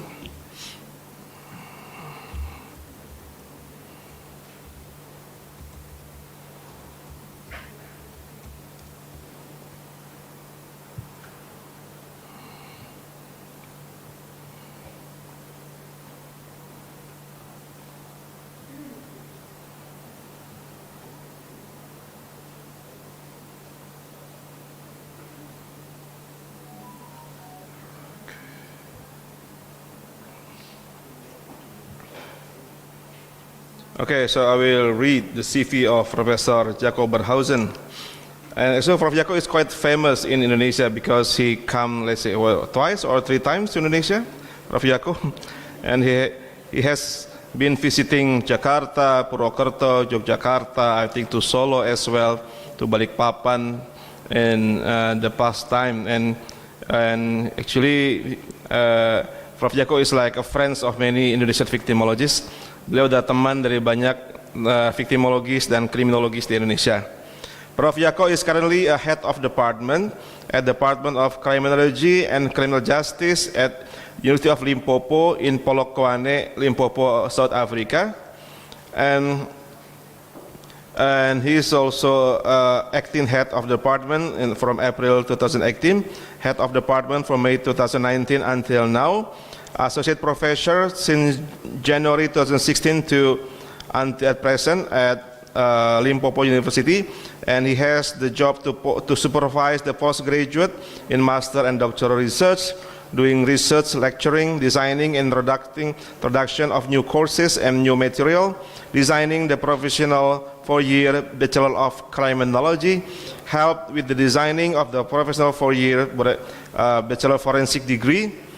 Previously, he worked for University of the Fort Hare in South Africa for almost 4 years as associate professor and head of department, and associate professor and head of department in Fort Hare in South Africa, as a lecturer and head of department also with the Fort Hare University. And he used to be a lecturer at Monash University in South Africa, Monash University in South Africa from March 2008 to December 2011, and he graduated from Tokiwa University in Mito, Japan, where I met him first. We met first in Mito, Japan in 2005, and he got his Ph.D. in victimology with the predicate of cum laude. Recording stopped. Yeah. Previously, he got his master's degree from University of Pretoria in South Africa with forensic psychology and investigative psychology from 2003 to 2005. His focus was on the intra-psychic development and personality structure of South African serial killer, pembunuh berencana, pembunuh berantai. And he got his BA in University of Pretoria in South Africa in criminology, and he got also from University of Port Elizabeth, also in South Africa in psychology, and University of Pretoria in psychology and criminology. So he is quite famous and well-known scholar in the field of psychology, criminology, and also victimology. So, Prof. Jaco, thank you again for attending, for allocating your time. I believe you are still in down, right? Based on down, because there are 6 hours difference. Beda waktu 6 jam antara Makassar dengan Afrika Selatan. Jadi di sana masih jam 5 pagi, dia baru bangun. So there are 6 hours different between South Africa and Makassar, and 5 hours between South Africa and Jakarta. So Prof. Jaco actually still actually you are already wake up before during the dawn, because we are here already 25 minutes after past 11. And I believe in South Africa is still at 25 minutes past 11, past 5. Thank you for attending and allocating your time for us. We are highly appreciate, and we are very honored to have you now. So the time is yours, Prof. Jaco, for 20 minutes, please. Thank you very much for having me. It's always an honor to interact with my colleagues in Indonesia. Congratulations on the 50-year anniversary as well. So my talk is about, is the law, legal fraternity, and law enforcement ready for a 4IR world? The rise of the cyber victim. So in this paper, I'm talking about, is society ready for the 4th industrial revolution? Can law enforcement adapt quickly? Can law and governments adapt quickly? And are we ready, really ready to deal with cyber victims? So before we get into this discussion of what can be done, we have to look at definitions, the why, the how, the what. Because if we don't understand what we're looking at, then we create more problems than solving the issues.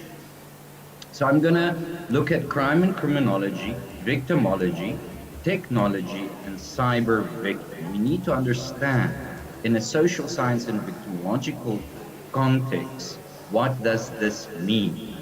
So criminology, the go-to definition for criminology, is the scientific study of crime and criminals, and of deviant behavior and violations of the law. Now, I know a lot of you are lawyers or lawyers in training, but what's the problem with that definition? There is a huge problem with that definition. What is the law? What is crime? Who defines? We have a legal definition of what constitutes a crime, but the social scientists also have a definition with crime. And those two definitions do not necessarily gel together. And because they don't gel, it forms this gray area. And in this gray area is where the victims fall out. Either social sciences don't look at them, or the legal fraternity don't look at them. So they're in this gray area, and that's a problem. Why? Because can something be a crime if it isn't defined either socially or legally as a crime? And lawyers will say no, and social scientists will say, well, maybe. What about the persons that were affected by victimization actions before it is codified as crime? These people are still victimized, but the legal fraternity won't look at them until this victimization becomes a codified crime. And the social sciences will look at them, but will also not so much focus on them because it's not defined socially, because maybe society doesn't view this victimization as a crime. A good example, in South Africa, in I think it was, Wednesday, we introduced a cybercrime law. For the first time in South Africa, we introduced the cybercrime law with definitions and stuff. So anyone that's been a victim of cybercrime before this, we don't look at them because we didn't have the legal definition of cybercrime. Only now Well, if you become a victim of cybercrime or you're a cyber victim, do you have legal protection?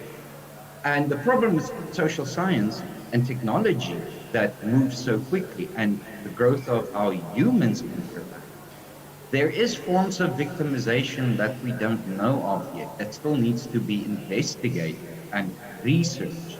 But if we ignore victimization and just focus on the legal and social definition of crime, we miss victims. So what is victimology? And I'm going to be brief here. If you want me to do a whole lecture on victimology, that's an hour, hour and a half, and I can talk forever. So victimology basically is from the Latin word victima and logos from Greek, which literally means the theoretical abstract study about the victim. So victimology is the scientific study of victims of human rights violations, which include crime, of victimization and reactions of both victims and society to victimization. So victimology looks at what and who is a victim and what is a victimization. So what and who is a victim?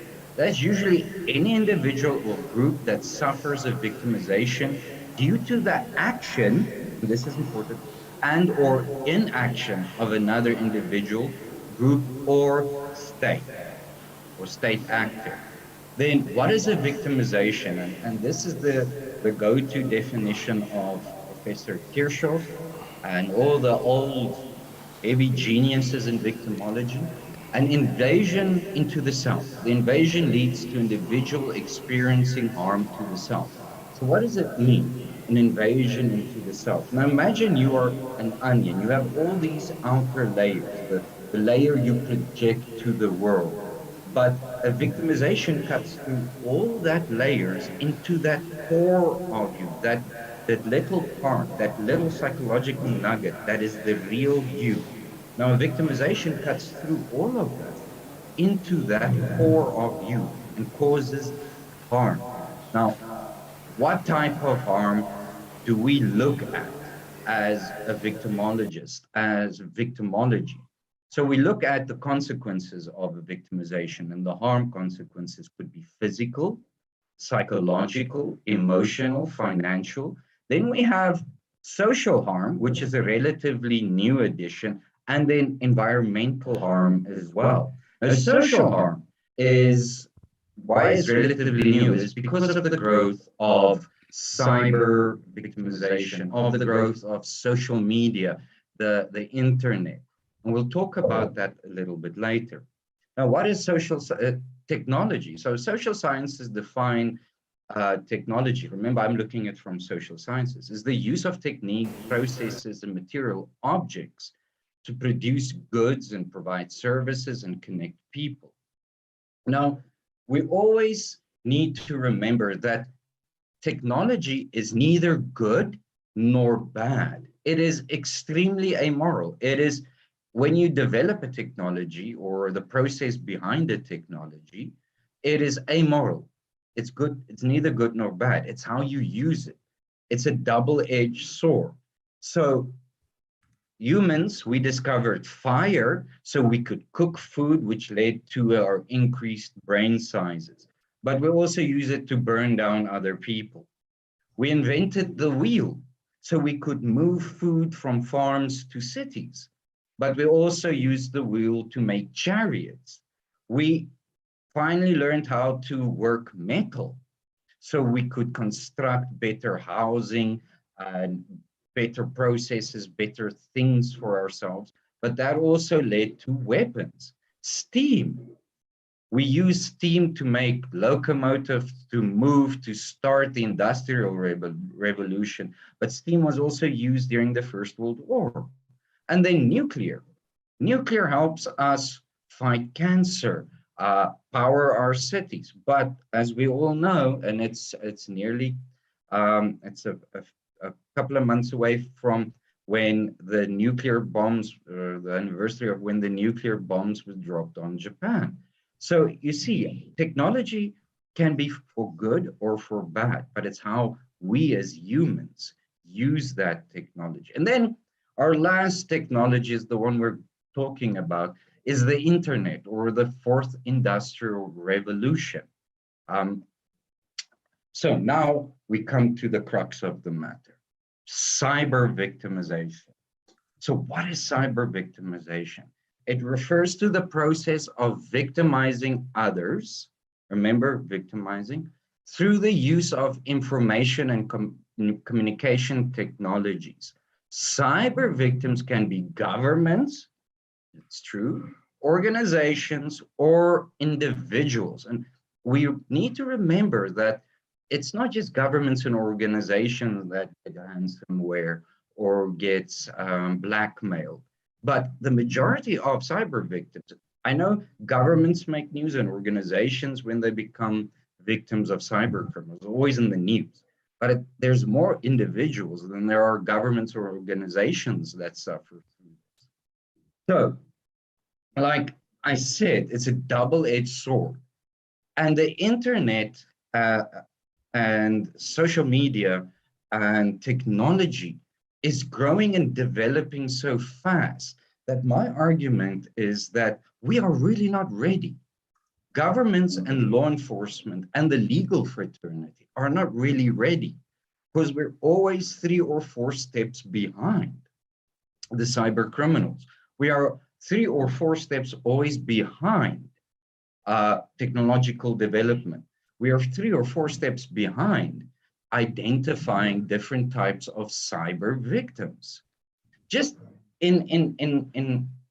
to break it down, what types of technological victims do we have? In medicine, we have date rape, organ trafficking, we have human trafficking, cloning, which is now we have the rise of buying fake vaccines and fake medical procedures and fake medical certificates.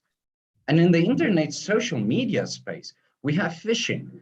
I don't know, but I guess everyone in Indonesia and in the world has received emails from that Nigerian prince promising you millions of dollars if you help him move money because he's somehow dying, you know. Then we have 419 scams. We have the rise of revenge porn or revenge pornography. Then with social media, also the use of post history to blackmail. So you post something on Twitter or on your Facebook when you were 21, and then when you're 40, someone discovers what you posted and uses that post to have you lose your job or whatever. Then we have the rise and the continued growth of the deep web. Then we have the use of deep fakes. I did a whole paper on this. This is basically all I need is about, for a good deep fake, I need about 5 to 10 photos of your face, and I can make photos or a video that looks like it's you. I can put you in pornography with your face. I can put you in speeches with your face. So I can make it look like you did something completely bad. And all I need is between 5 and 10 photos of your face. What we also found is terror recruitment is not anymore face-to-face. It is on the social media, social medias. It's on the internet. It's on Instagram, Facebook, Twitter, and especially the deep web. Then another thing, and this is happening now in South Africa, is the ransom of high net worth individuals. So what does that mean? So people with a lot of money, what's happening now in South Africa is these people get kidnapped and then they're ransomed back to their families for a lot of money. Now, we all assume kidnapping and ransom, you know, you see the movies. It's someone going with a bag of money and putting it somewhere, and then eventually the people are released. But that is not how it works anymore. The syndicates or the people that took your ransom or kidnapped you, will send your family a link, and you pay into that link cryptocurrency. The moment that cryptocurrency that you paid is into that Bitcoin wallet or whatever cryptocurrency they use, the moment that happens, it is nearly impossible to track. So what usually happens is, and what we've picked up is, crypto goes from the one wallet to a wallet, let's say in a tax-free haven to Switzerland, to Hong Kong, and then back into, let's say, South Africa. And that literally takes 30 minutes. So if I'm ransomed for $1 million, that $1 million leaves South Africa, and 30 minutes later, it's back into South Africa. And there's no way of, or it's nearly impossible to track it because it is completely decentralized. So just for deep web, it's the invisible web. It's the largest part of the internet that is not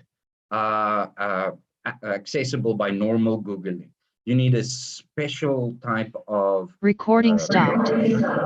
And you need special tools to access it. But however, what do we find on the deep web? We find places where you can murder. Where you Recording can in progress. To murder. You can buy ransomware. Ransomware is a type of software that you can load onto someone's computer, and only you then have access to that computer until someone pays you to release that computer. The recent US pipeline shutdown that happened last year, that was a ransomware attack, and people had to buy it. There is something called red rooms where you can watch people being murdered, or you can request people being murdered, or watch it live in the old snuff film way of doing things. Another problem we see a lot on the dark or deep web is child pornography. And here I refer to especially the Candyland case, which is a multinational case that's still going on. Then extortion. You can have people on the deep web help you create deep fakes to extort people you know, or put revenge porn on sites. Then we have pedophile rings that are active on the deep web. Trafficking, you can buy drugs, you can buy humans, you can buy organs, all on the dark web. Deepfakes, terror groups. And then of course, cryptocurrency syndicates that assist organized crime groups. So what does that mean? So it used to be very difficult. The process of laundering money used to be extremely difficult. You had to have front companies and then front bank accounts, and then you had to wash your money and get it to that bank account, and from that bank account to here. Now with cryptocurrency, all you need is a Bitcoin wallet. You pay your money into the Bitcoin wallet, you move that money to another Bitcoin wallet, and you place it back into a bank account overseas. And if you have your bank card, ATM debit card, you can still draw money no matter where in the world you are.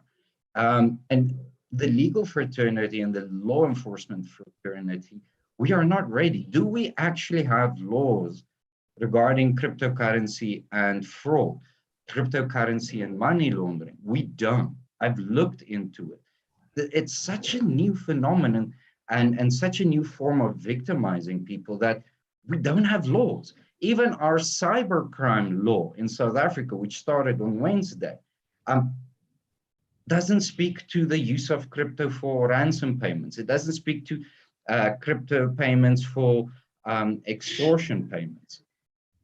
Now, what's the consequences of cyber victimization? Like any victimization, it's got social harm. Can you imagine someone creates a deep fake of you, pornographic revenge porn, and post it on the internet? Like the previous speaker said, that will stay on the internet. Truthfully or untruthfully, people will find it and think this is you. Psychological harm. Can you imagine the harm and the PTSD you might have to go through if you are extorted? Emotional, financial, to pay 1 million cryptocurrencies because someone you know is being held ransom, or your computer won't work. And physical harm. You post a picture, someone use it as a deep fake and with someone else's wife or husband, and you get beaten up, even though it didn't happen because of this deep fake. So, but again, technology isn't good or bad. It's how we use it. And we have enough resources now. And we should look at that as law enforcement and as legal scholars and as social scholars, is to start with real-time crime mapping so that we can prevent. If we can real-time crime map what is going on in real time, we can prevent future outbreaks of victimization, of crime. Sharing national and international databases of pedophiles, of violent criminals, of sex crimes.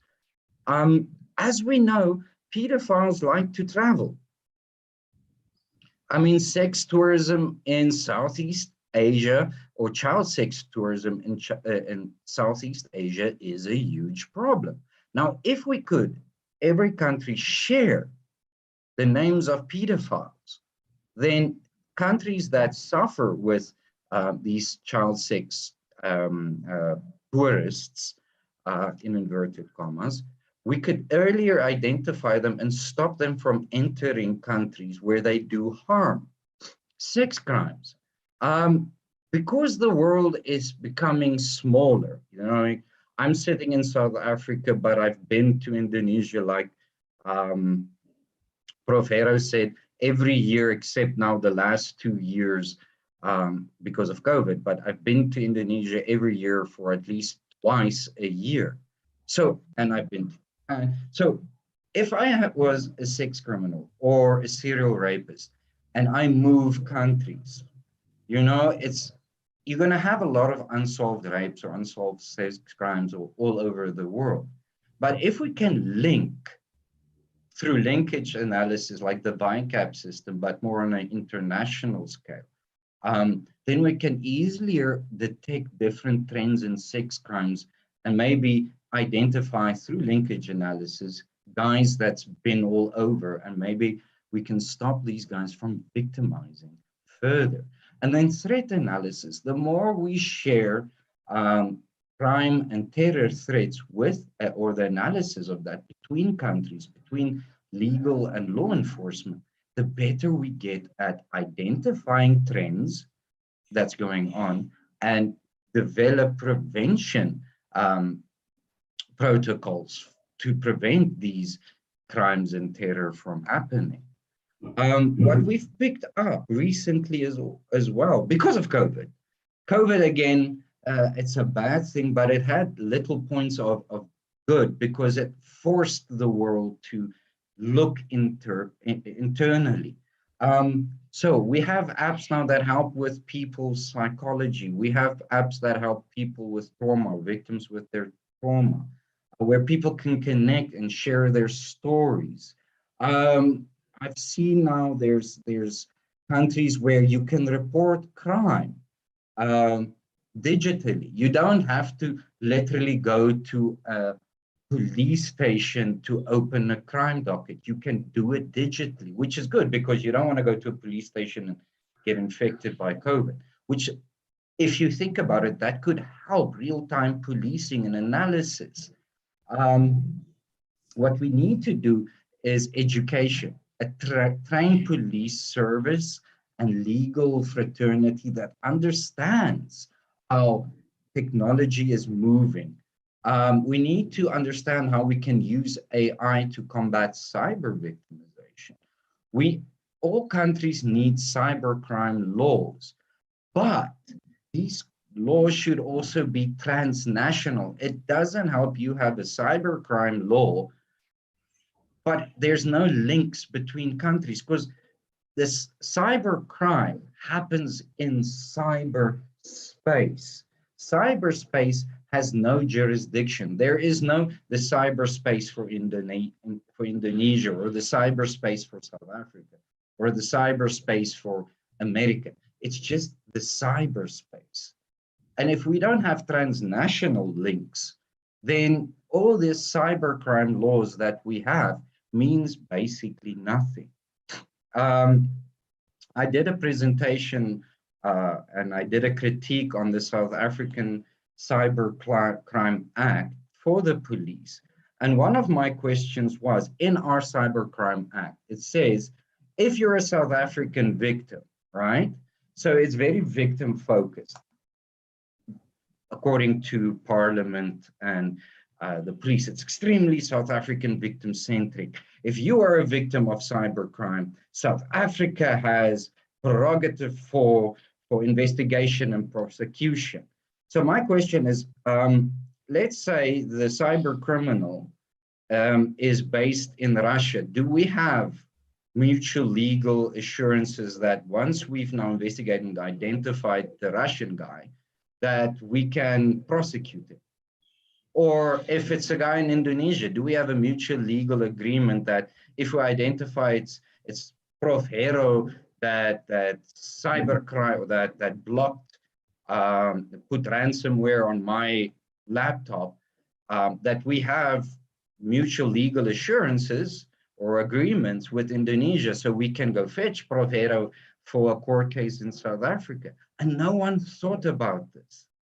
I mean, it's assumed, but it isn't. You need different strategies. And that's where judges come in. And we need them to understand technology. And what we found now, that less in cyber victimization is access to justice. And what we see now with COVID is this online criminal justice system, which makes law more affordable, which changes the way people see the law, and which is more proactive, which is good, because the idea of justice is now easier to grasp if you can see, you can watch a Zoom. Pardon me. Also, I argue that why can't we, after COVID, stay with online criminal justice system, with an online criminal justice system? Yeah, I'm not saying all crimes needs to be online, needs trials online. I mean, murder and rape crimes, that can still have the traditional court case where you sit in court in front of the judge. But why do we need to clog up our courtrooms, physically clog them up with, economic cases, divorce cases, civil cases, or less serious cases, less serious crime cases, where we can have cyber trials. And this will also give rise to the idea of cyber judges, people that are trained, or legal scholars that are trained in technology to function better on an online criminal justice system. I mean, it will be also make justice more affordable. Because I know how you lawyers bill. If I go to a lawyer's office, I have to pay. Eventually I get a bill. You walked in, I saw you sitting there, that's X amount of money. I said hello, that's another amount of money. We gave you coffee. So it'll make it a little bit more affordable for victims and for people, the general society, to be part of the legal system. Now I come to my conclusion. We as a society, I argue, isn't yet clued up on cyber crimes and cyber victimization because of the nature of how quickly it moves and changes. Like COVID, it mutates. What you understand is a deepfake. If you look at deepfakes 2 years ago, and you look at a deepfake video today, it's literally so well done. I mean, you wouldn't say it's fake. And there exists a big time gap between when a victimization is identified, codified in law as a crime, training given to courts and police, and an investigation and prosecution of said victimization and crime. Even now with our Cybercrime Act in South Africa, some of the definitions in that Cybercrime Act, even though it's new, the definitions is old.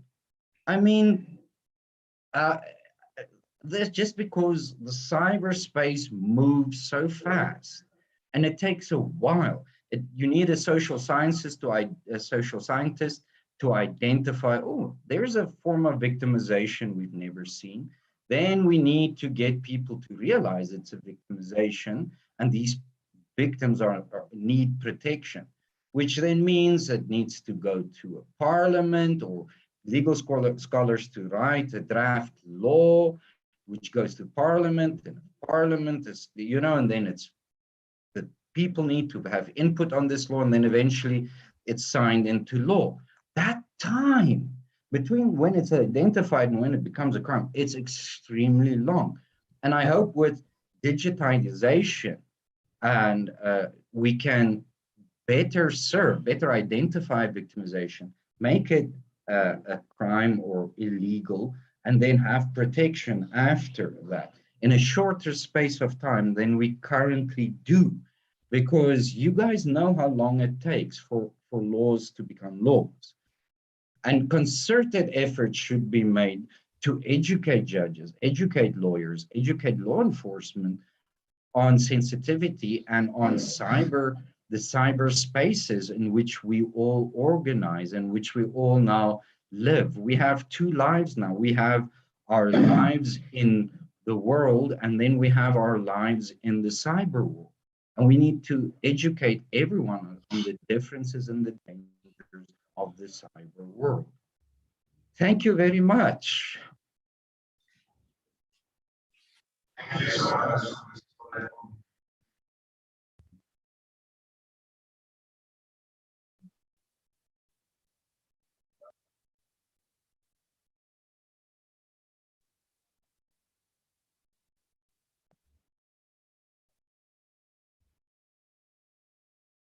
The rising number of cybercrime, and there is a big gap between victimization, between the laws, and between the response of the law enforcement official, and so it creates a big gap actually. Let me translate into Indonesia. Jadi Prof. Jaco Barkhuizen dari Limpopo ini menyampaikan bahwa ada gap yang sangat serius, ada selisih yang cukup serius. Ketika undang-undang kadang tidak bisa menangkap esensi permasalahan karena munculnya belakangan kejadian terjadi, cybercrime terjadi, korban muncul, kemudian ternyata undang-undangnya belum tersedia, kemudian respon dari petugas juga tidak sama, kadang terlalu lambat, sehingga masyarakat juga tidak mengalami literasi yang sama. Jadi level literasi masyarakat terhadap cybercrime juga berbeda-beda di dunia, termasuk di Indonesia, sehingga menimbulkan harus ada concerted efforts, ada upaya-upaya yang lebih serius, lebih fokus supaya mensejajarkan bagaimana ada pembangunan hukum, pembangunan dunia teknologi informasi yang juga saling berjalan dan saling melindungi, saling membackup, sehingga perkembangan teknologi tidak malah menimbulkan viktimisasi kepada orang.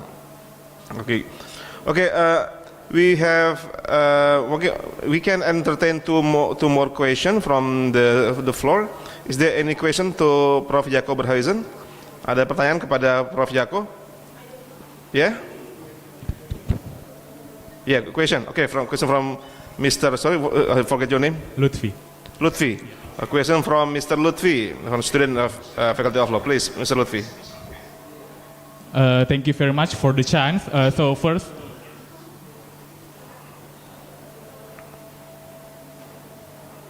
thank you very much for the chance. Let me introduce my first name first. My name is Muhammad Lutfi Taryamani, and you can call me Lutfi. Actually, I'm a college student at Fakultas Hukum Universitas Muslim Indonesia, and currently I'm in 5th semester. So if you are talking about the digitalization, so we are talking about the cyber or maybe about the data. Some of people don't really understand how to use the media social or maybe online media wisely. So some of them don't really know or don't understand maybe their data has been taken or got misused by someone. So currently in general, some people don't know we all of us difficult to know when their data has been misused or has been taken by someone. So maybe the question for Prof. Jaco Barkhuizen, that is there any solution or maybe a strategic in order to avoid this case? Because some of people just know how to use the media social but don't know how to keep their data privately. Maybe just that. Thank you very much. Is it clear, Prof. Jaco? Yes. No, okay. That is actually a very Thank you, good Prof. question. Jaco and Mr. Lutfi. Yes, please, you may answer.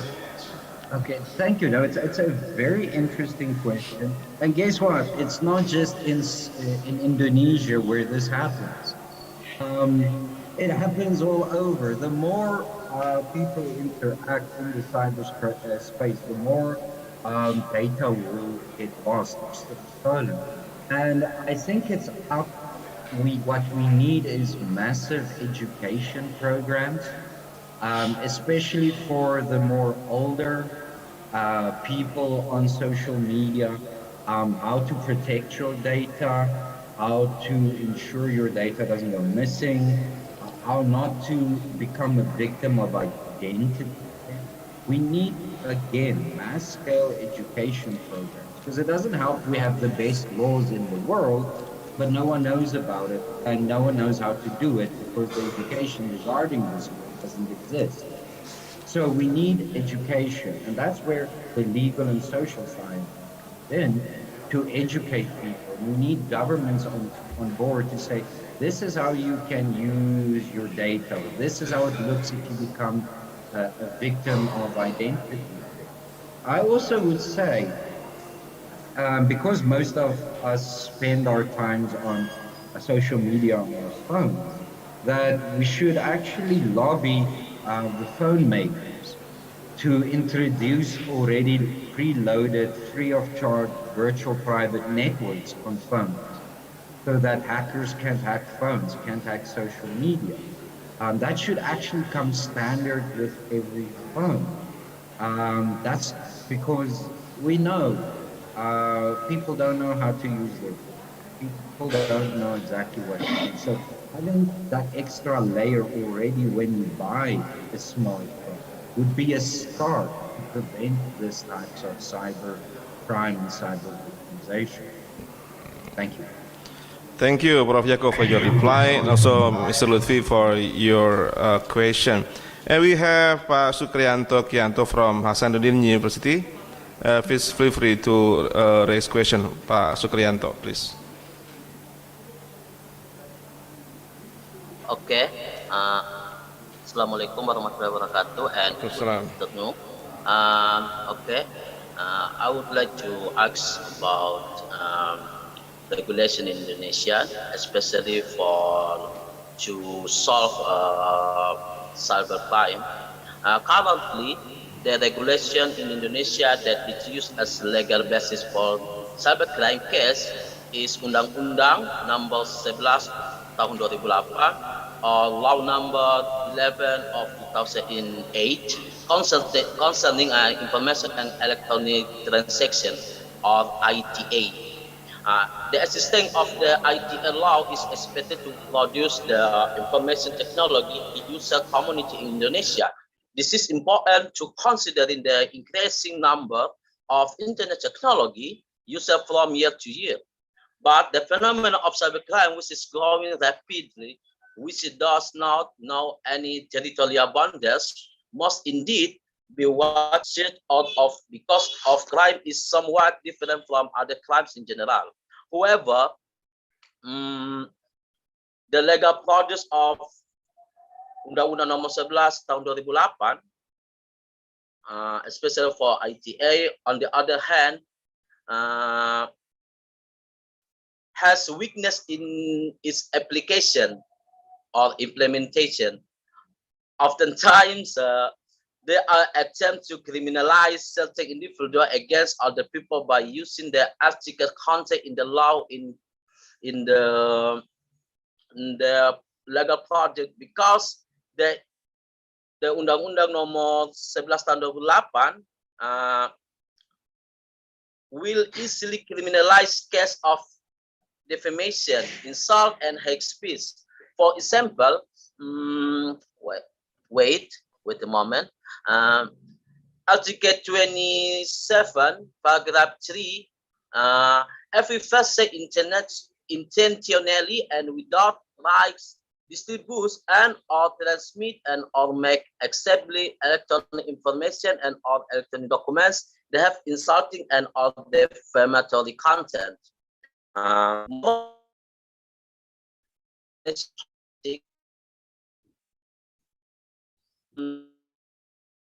Be used to criminal I would like speak bahasa. Jadi sebenarnya undang-undang ITE ini sebenarnya dia memang digunakan untuk mengatasi kejahatan-kejahatan cyber,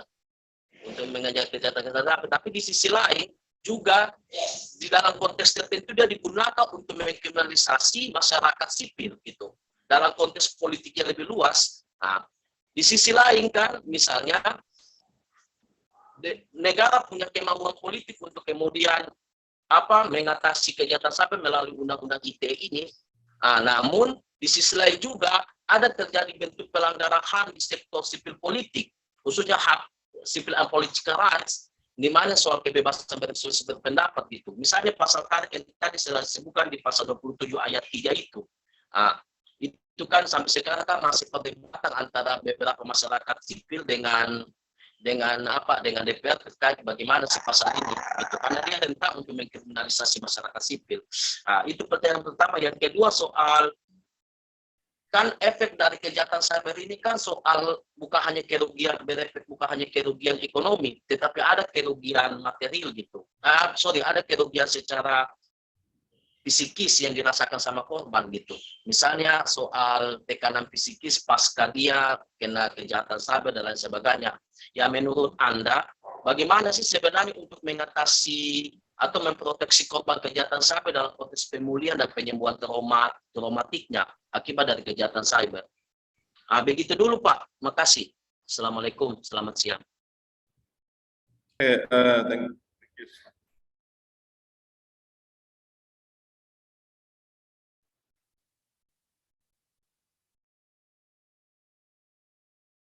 From Makassar, Hasanuddin, is about we have the law, special law on information and communication, electronic transaction from 2008 and the amendments in 2016. In one hand, it is a very good law because it creates the regulation about information and communication technology as well as electronic transaction. But on the other hand, some people use that law also to limit the freedom of expression. Even the government use that to limit the freedom of expression because it contains some articles, some law inside the law number 11/2008 about you may not do blah blah blah, you may not this and do that blah blah blah. So actually, in one hand, it regulates, it creates an atmosphere of protection to electronic transaction. On the other hand, it actually limit and even it try to victimize, it try to criminalize people who are, let's say people in case of freedom of expression. There are some verses, some article inside mentions about you may not do some insulting some people, blah blah blah, and even pornography or dealing with sexual crime. Actually, one thing is good, but on the other hand, the government or people use that also to violate or to victimize other people, because by saying you have violated the law and on information and electronic transaction, so actually misuse that law to limit other people's rights. So what is your response, your reply, Prof. Jaco, please? Yeah, no, this is why we need education, first of all, so that we cannot, if we write laws, that it is ethical laws that cannot be used to victimize. Laws are there designed to help prevent victimization. Laws shouldn't be there to victimize, first of all. then look at the law itself that we're talking about here. It was 2008 and amended in 2016, right? It's now nearly 2022. Do we still have the same technology than what we had in 2016? We don't. 2016 smartphones sort of started. Not everyone had smartphones in 2008. The idea of Twitter and Instagram and WhatsApp in 2016 was not the same as it is now in 2020. Zoom, where we're meeting now, does not exist in 2016. A lot of cybercrimes didn't exist in 2016. So I would say, if you feel strongly that this law is being used to silence people, then you guys are the lawyers. Make noise, change the law, ask for draft amendments.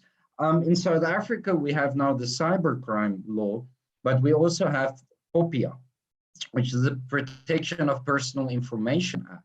And then we also have hate speech laws. So as a judge, you have to make sure that if you charge someone with hate speech, that it's in terms of POPIA, it's in terms of cybercrime, if it's for cybercrime thing. And then so you have to weigh it very carefully. But if a law is being used to victimize people, the law should be changed. I'm sorry, but laws shouldn't victimize. Laws should be there to assist victims, not create a new class of victims. I hope that answers the question. Law must not victimize. It must protect people, but not to victimize or criminalize the people just because of their freedom of expression. Okay, and second question, Pak Sukrianto, tolong diulangi lagi. Your second question, please diulangi kembali, because mungkin dalam bahasa Indonesia. Mungkin singkatnya apa pertanyaan kedua tadi, Pak Sukrianto? Halo, Pak Sukrianto. Oh, Pak Sukrinya. Kan ya baru diizinkan unmute. Kan ceritanya ini kan efek dari dampak dari kejahatan cyber bukan hanya kerugian ekonomi dirasakan sama korban, tetapi juga ada kerugian secara individu, yaitu soal mental psikis korban gitu. Kan sebenarnya saya belum pernah lihat penelitian khususnya di Indonesia dengan pendekatan sosial legal terkait bagaimana sih ada relevansi antara bagaimana solusi untuk menjawab itu secara produk hukum, kemudian untuk memproteksi korban untuk terkait dengan pemulihan atau trauma healingnya gitu korban akibat dari kejahatan cyber. Jadi yang jadi pertanyaannya sebenarnya karena ini kuliah ini kan di CP-nya narasumber ini kan dia memang soal psikologi juga, soal psikologi dan victim. Jadi saya ingin bertanya, bagaimana caranya sih untuk kemudian produk hukum yang kemudian dia memproteksi korban gitu terkait dengan trauma healingnya. Dan saya lihat fokus isu ini belum terlalu mencuat di Indonesia begitu Pak. Makasih. Okay, actually the second question from Pak Sukrianto is about the protection of the victim, particularly the victim of cybercrime, because the law actually is not really protecting the victims. The law not protecting the crime, and even the legal mechanism, particularly in Indonesia, is not really enough, not really sufficient to combat the offender and to protect the victims. So the question is how the legal mechanism should formulate or should protect the victims of crime. In this term is in the term of rehabilitation and rehabilitation for the victim of crime, particularly the victim of cybercrime, because the current law is not sufficient in terms of rehabilitation, and more pay attention to the offender, not pay attention to the victims, but the victim more on compensation and reparation, but not in the term of rehabilitation. And particularly the victim, even if the victim is the child victims, a lot of children become the victims of. Sorry, Pak Sukrianto, I added some some other things. Like victim of a game online, online game, the victim of cyber porn, cyber pornography, and some of them are still children. How to, let's say, to create a law which can rehabilitate the victim of cybercrime. Thank you. Thank you. No, I don't know if you know, but Prof. Heru and myself and a group of us have been talking about something called victim rights.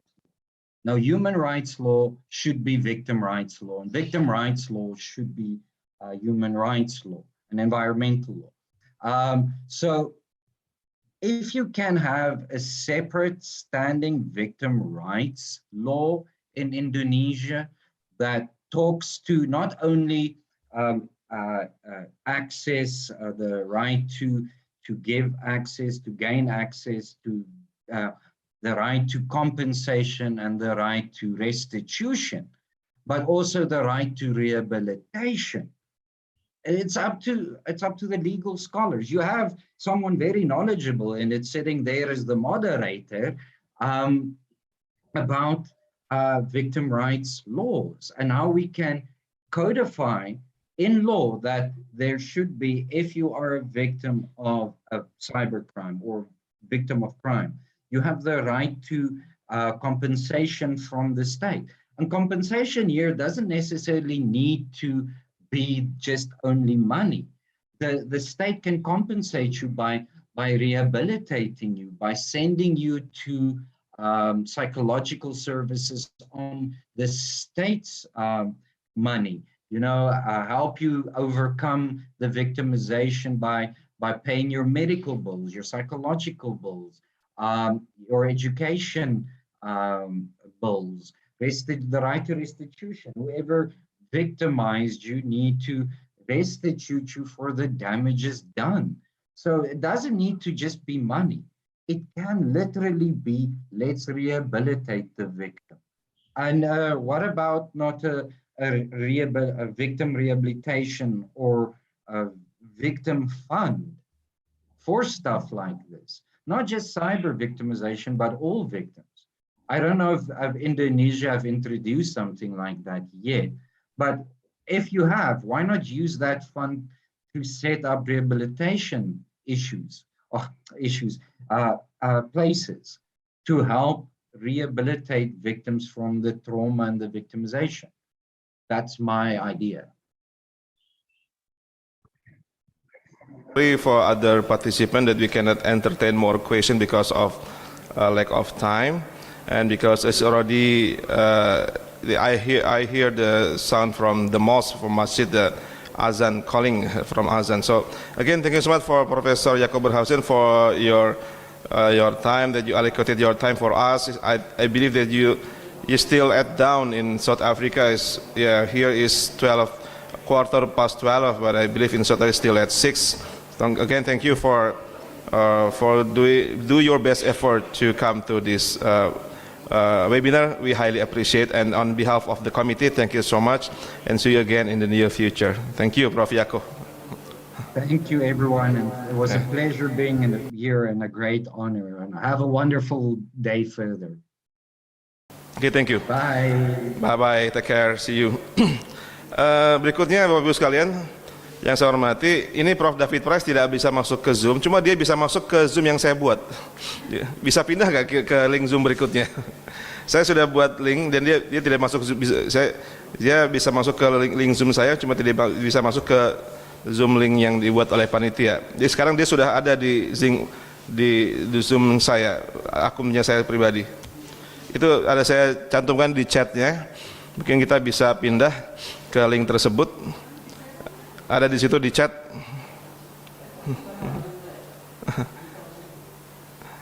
Jadi teman-teman sekalian yang ada di Zoom ataupun mungkin bisa pindah ke link Zoom yang saya ketik di chat, karena Prof. David tidak bisa masuk link ini, tapi bisa masuk ke link Zoom saya.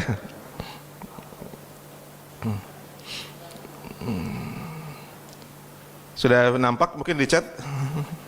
Tinggal diklik saja. Sambil saya leave dulu dari Zoom ini, dan saya pindah ke Zoom saya. Saya leave sebentar.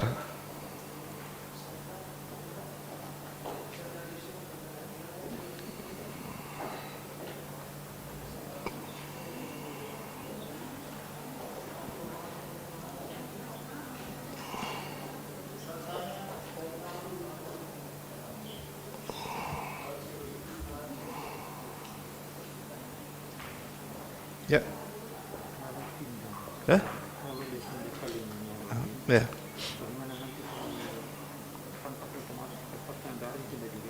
Di Sumatera pindah juga. Apa? Penutupan online juga.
Hello, Prof. David. Can we start?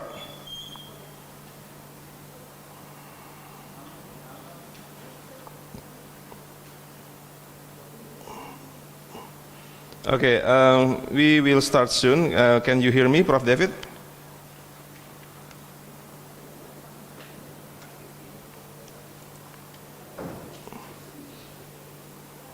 Sepertinya tidak mendengar ini. Nggak dengar? Ya.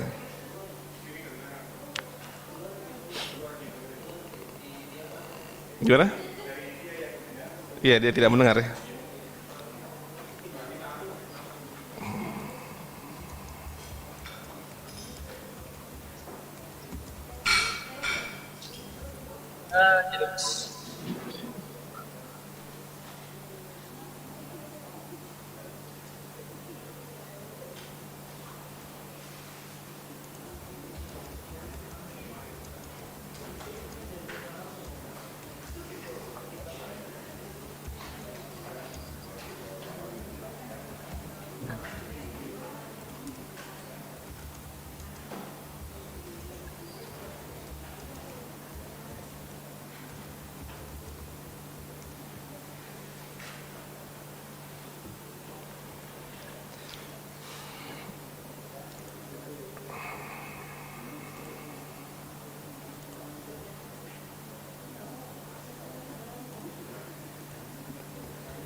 I'm pleased you can hear me, Heru. I can't hear you. I think you are still muted.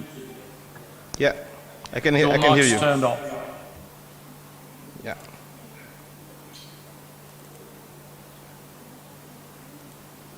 Okay, I will start my presentation. Yeah. Is that okay?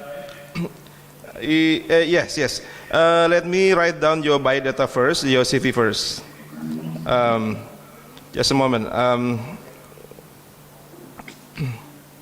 Okay, again, good afternoon, everyone. Assalamualaikum warahmatullahi wabarakatuh, and good afternoon for all of us.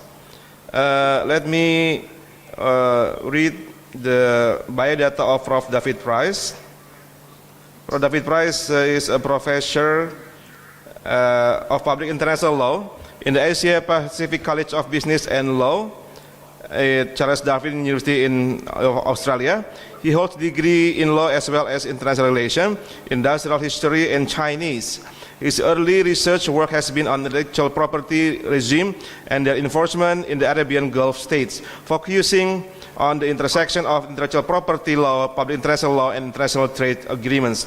This research has extended to the dispute settlement, provision in bilateral and multilateral trade agreements, and the application of investor-state dispute settlement, claim involving variously the Gulf state or negara-negara Teluk, Indonesia, and Australia. He has published extensively, made a number of conference presentations, and supervised and examined higher research degrees in these areas of research. David Price has worked, consulted, and researched in institutions in Australia, Indonesia, UK, Europe, China, and the Sultanate of Oman. He has published widely on intellectual property protection regime in the Middle East and in other developing regions, including Indonesia, and the impact of bilateral and regional trade agreements on domestic intellectual property protection. He is a member of Lawasia and a board member of the International Indonesia Foundation, Australian Northern Territory Council of Law Reporting, and Northern Territory Law Journal. He has held visiting professorship at universities in Indonesia and also China. So, Prof. David, thank you for coming, and thank you for allocating your time for our webinar. And the time is yours for 20 until 30 minutes. So the time is yours. Right.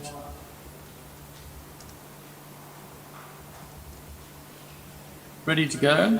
Yeah, please. All right. I hope everyone can hear me, and please give me a thumbs up if you can. And first of all, may I thank Universitas Muslim Indonesia and the Law Faculty for the honour of giving a presentation here on your 50th anniversary. We've had a few technological challenges today, and I do thank you for your patience and forbearance. Just bear with me while I share my screen, because I do have some PowerPoints to present.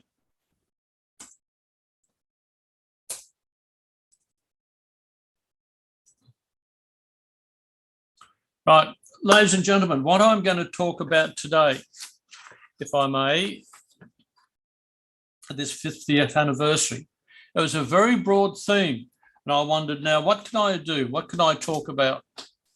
When I looked at the title, The Existence of Legal Digitalisation in Reinforcing Legal Development in the Contemporary World, I looked at the three important components of that. First of all, digitalisation and what that meant. And I took that to mean information, data, knowledge. And I decided to choose the word data. Then I looked at legal development and what that meant. And I took that to mean regulation and protection. And when we talked about the contemporary world, well, I had a broad choice there. But I thought I would pick on a topic that I think is pertinent to legal digitalisation and legal development, and which is apparently a very hot topic, particularly amongst the economies, and that is the so-called Fourth Industrial Revolution. And I'll explain what that term means later.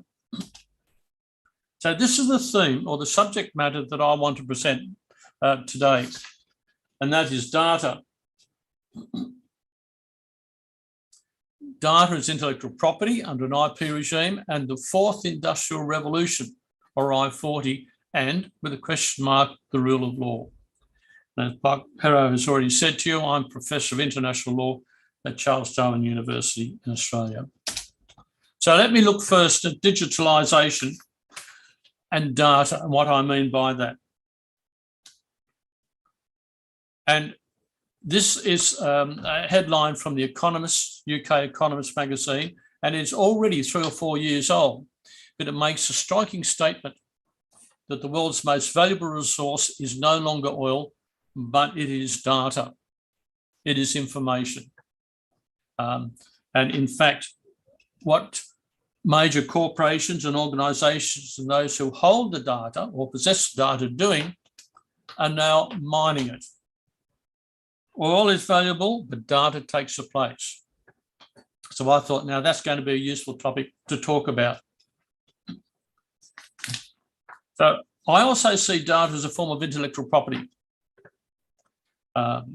Again, a valuable resource. And as is, I believe that intellectual property is in the top 3 global economic commodities at present.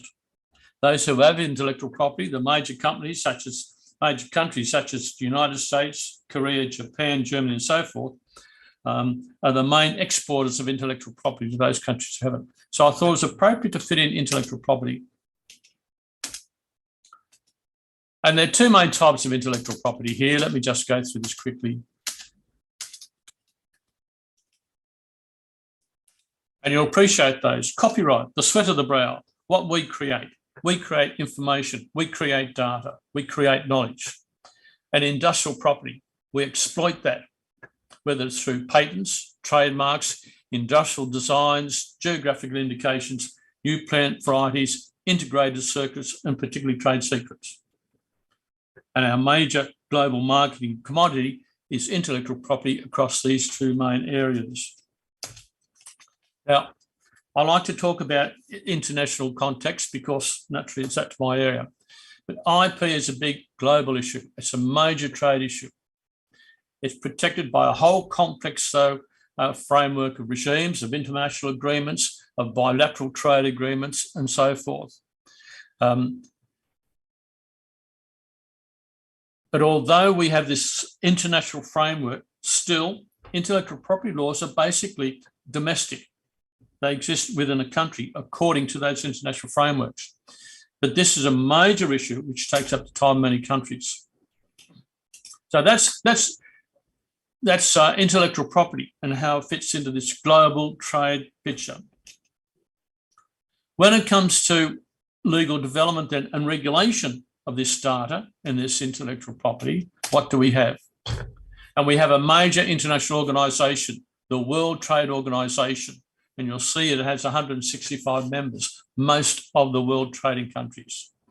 It has major international agreements on IP, the main one being the Agreement on Trade-Related Aspects of Intellectual Property Rights. And that title's interesting, Agreement on Trade-Related Aspects of Intellectual Property Rights, not necessarily the ordinary personal civilian rights, but trade-related. And the TRIPS agreement, as it's known, is a global minimum standard.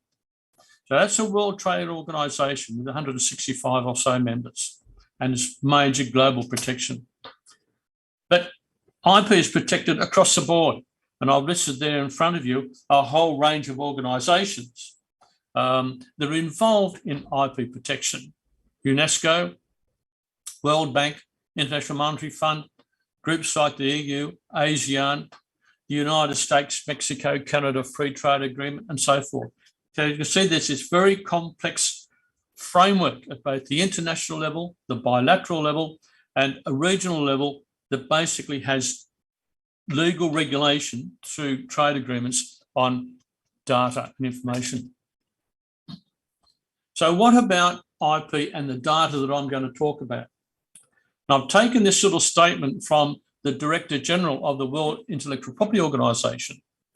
And let me say that although the TRIPS agreement, that fundamental international benchmark, is a World Trade Organization agreement that members must commit to adhere to be a member of the WTO, is managed and administered by WIPO. So it's appropriate that I look at WIPO. So Darren Tang, the recent new Director General of WIPO, said only a month ago, data is the fuel for the emergence of frontier technologies driving the fourth industrial revolution. And understanding the interaction between data and established IP systems is critical. He goes on to say, our life is digitalised. Work has been accelerated by the pandemic. This has had significant cultural, social and economic changes. If we're going to change, if we're going to digitalise, not only our domestic economies, but the future global economy, then data is its fuel. And we need to understand the nature and value of data and how it fits into the IP system if we're going to design appropriate regulatory frameworks for what comes forth. So that's Darren Tang of the WIPO. So then it brought me to what do we come next? The contemporary world. And what I thought I would look at when it comes to the contemporary world is the so-called fourth industrial revolution. Now, I wonder whether, or I hope that you've all heard of the fourth industrial revolution, but I'll explain to you basically what it is nevertheless. And the industrial revolution is a complex interaction of various forms of data management control. I apologise for that quality of that slide, but you'll be familiar with some of these terms already, I'm sure, such as autonomous robots, system integration, the Internet of Things, where you can talk to anyone and almost anything, and other people can talk to almost anything and to you, whether it's from overseas talking to your car or even talking to your fridge to see how much food you've got inside and what you have to buy. The Internet of Things is an amazing thing. The cloud, we know about the cloud. I'm sure many of us use the cloud. Manufacturing, and augmented reality or artificial intelligence. Now, where did this notion of a fourth industrial revolution come from? And it's been around mainly by German industry for almost a decade. But the person who's really taken it to a high global profile is Professor Klaus Schwab, who's executive chairman of the World Economic Forum. He's really responsible for giving it that global status. And the theme for the 2016 World Economic Forum, and I might say that virtually all or most of our global leaders attend and participate in the World Economic Forum. So it's not a little slight, minor, unknown organisation. It has considerable influence in the direction of the global economy. The theme for the 2016 Fourth Industrial Forum was Mastering the Fourth Industrial Revolution. And according to the World Economic Forum, this fourth revolution represents a fundamental change in the way we work and the way we relate to one another. A new chapter in human development, enabled by extraordinary technology advances commensurate with those of the first, second, and third revolutions. So it's not just economy we're talking about here, we're talking about people, fundamental changes in the way we work and relate to one another. A new chapter in human development. Now, some of you might say, oh, that's almost scary. That's Brave New World. That's Arnold Schwarzenegger and Terminator territory. And some critics would say, well, you're not far wrong. Let me explain, though, the first, second, and third industrial revolutions. And the first industrial revolution, essentially, and think about these, was the invention of the steam engine in the late 18th century and what that caused, and the building of railways because of the capacity of steam locomotives. And consider the changes it made in industries and economies throughout the world. The second industrial revolution was the division of labour, the creation of assembly lines allowing for mass production, which occurred in the late 19th century and early 20th century. And of course, to give you an example of that, a global example of that, was the Ford motor car, and Henry Ford creating an assembly line to mass produce his vehicles. The third industrial revolution was the computer revolution, the creation of semiconductors, the creation of computers, main computers and personal computers, and heaven forbid, the creation of the internet in the 1990s. So they're the first three industrial revolutions. And now, according to the World Economic Forum and Klaus Schwab, we're coming forward to the fourth industrial revolution. It's already started. It's going to be more sophisticated and integrated digital economies with hardware, software, networks at the very core of both humankind, but also the global economy in which we live. And this is how the WF sees it. An era to be marked by breakthroughs in emerging technologies in fields such as robotics, AI, artificial intelligence, nanotechnology, quantum computing, biotechnology, the Internet of Things, decentralized consensus, that is others other than ourselves making decisions, and fifth generation wireless technologies, 3D printing, and fully autonomous vehicles, driverless vehicles. So you can see just from that description that what is being proposed is that whether we like it or not, in some respects, we're all going to be connected to each other in many, many different ways. And with the fourth industrial revolution, there are four fundamental principles and goals. Connectivity, machines, devices, sensors, all connected to each other and communicating. Information transparency, mass collection and access to comprehensive information that's going to be used for decision making. Not necessarily by us though. Technological facility of systems for decision making and problem solving. That's technological, not necessarily human. And decentralized decisions. The ability of cyber physical systems to perform tasks and make autonomous decisions, that is, without human interaction, as much as possible. So as you can see, this is a major brave new world that's being advocated or proposed. And what's really going to strike this fourth industrial revolution are three characteristics. Velocity, that is the speed of the change, will be, let's say, at the speed of light, happen almost before we really realise it. The scope is going to be universal in the sense. It's going to be very broad. It's not just part here and a part there. Very broad indeed, impacting on many aspects of our way of life. And there's going to be a major paradigm shift. The changes are not going to be isolated to certain areas or quantum. There's going to be a shift across the board, so to speak. Now, of course, as you can imagine, this fourth industrial revolution raises all sorts of issues.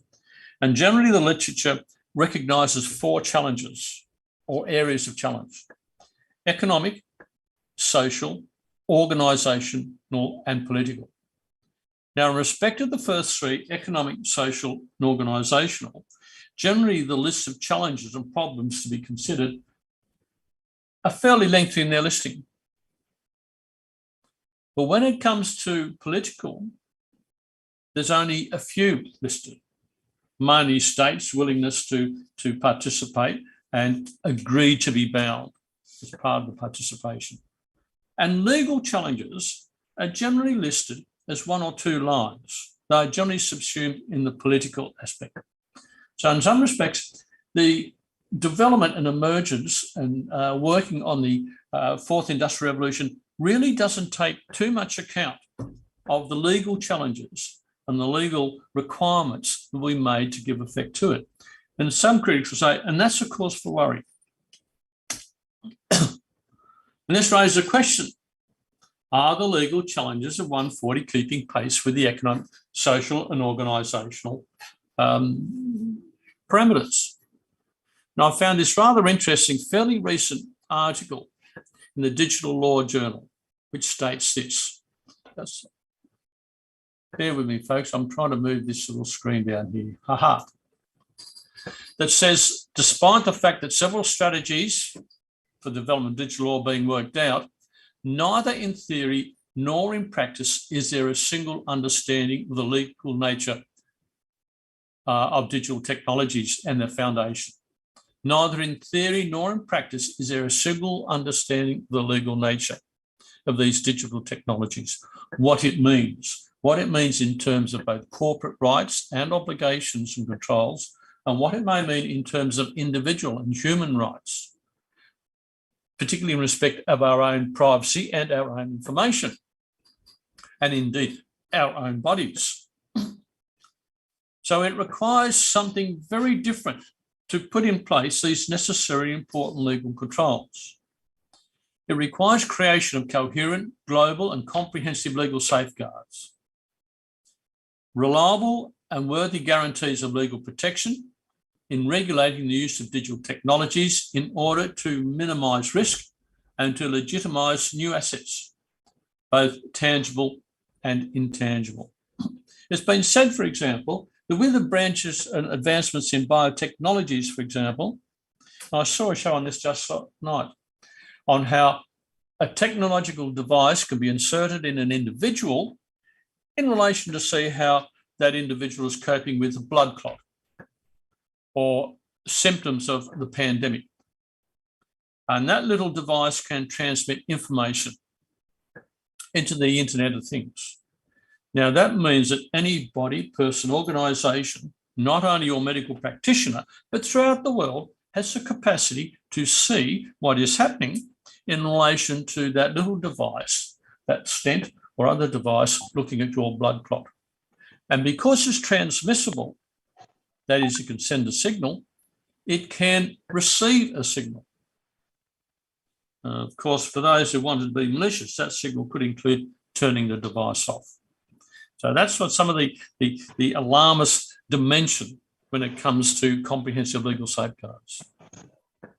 But the main problems that we've got so far is that where some strategies are being developed, they are sectoral, for example, whether it's industry or whether it's trade in services or whether it's manufacturing, and they only address certain aspects of digitalisation. For example, how to make machinery operate more effectively. And quite often they are aimed at pursuing political agendas rather than looking at forward-looking global legal strategy for society and for the benefit and management of society. And I'll come back to political agendas because that's a particular important issue when we consider the current international geopolitics of the world in which we currently live. So, can contemporary legal frameworks in both the legal aspect and also the domestic jurisdictions, because it must be remembered that these are separately. International context is mainly based on international agreements and treaties to which countries are willing to recognise and are willing to be submitted by and to comply with. And if they're not willing to comply with or be submitted to, they don't join. They're outside the jurisdiction of the international context. So in both international context and domestic jurisdictions. But of course, you all know that there are quite a few different legal systems within the world. Still domestically based, some regionally based, but they are still domestic. So we have to look at these international contexts and the jurisdictions both separately and also together to look at the individual and societal challenges that the fourth industrial revolution present. And then this raised the question, can traditional legal constructs be adapted to the digital economy, or is something entirely new needed? And if so, how can that model for a universalisation of transnational technologies be designed? And this raised the issue of whether modern jurisprudence can assess the legal identity of and the ability to protect and manage those technologies. This means, is traditional law adequate or satisfactory to undertake this task? And the critics would generally say, no, not really. It will be marginalised. We might be looking at something different. The traditional legal frameworks might be able to lead to a mosaic regulation, but in some respects, those mosaic regulations may become ineffective as alternatives are developed by those who want to push the fourth industrial revolution agenda.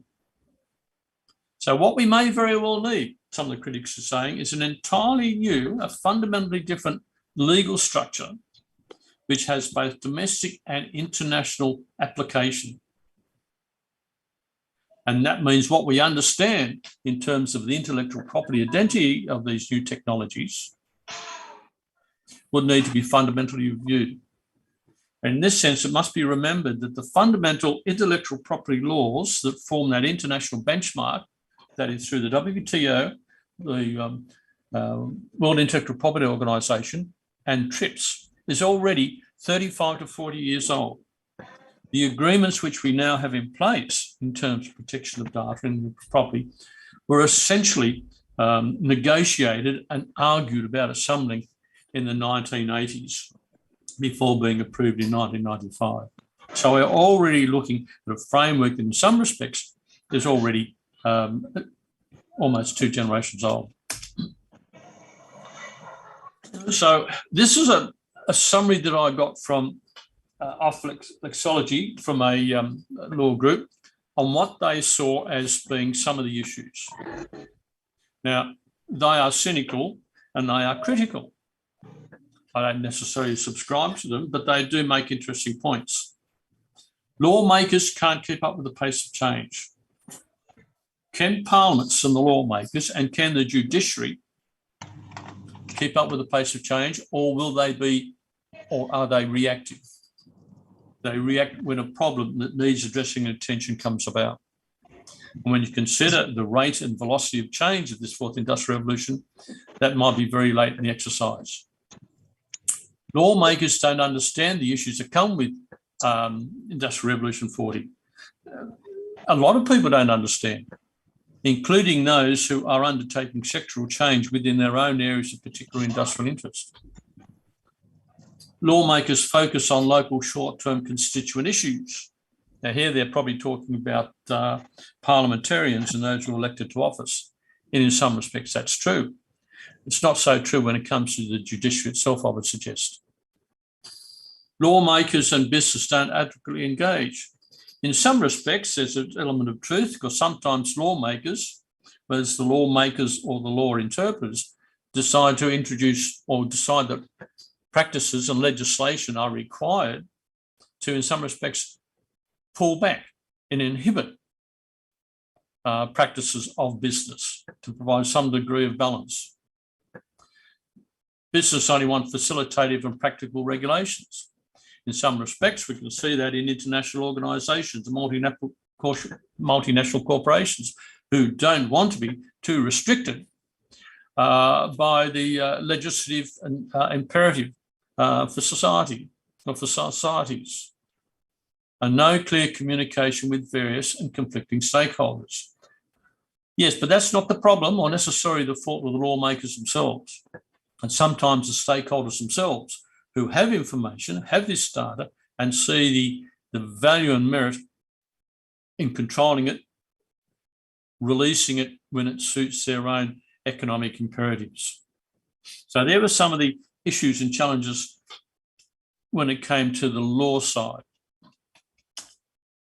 Now, I just want to give you quickly, because I haven't got long left, do I, in my 20 minutes, just a couple of suggested illustrations of the legal framework and the management of it, and where there's uncertainty in respect of two elements of what will be part of the legal industrial revolution.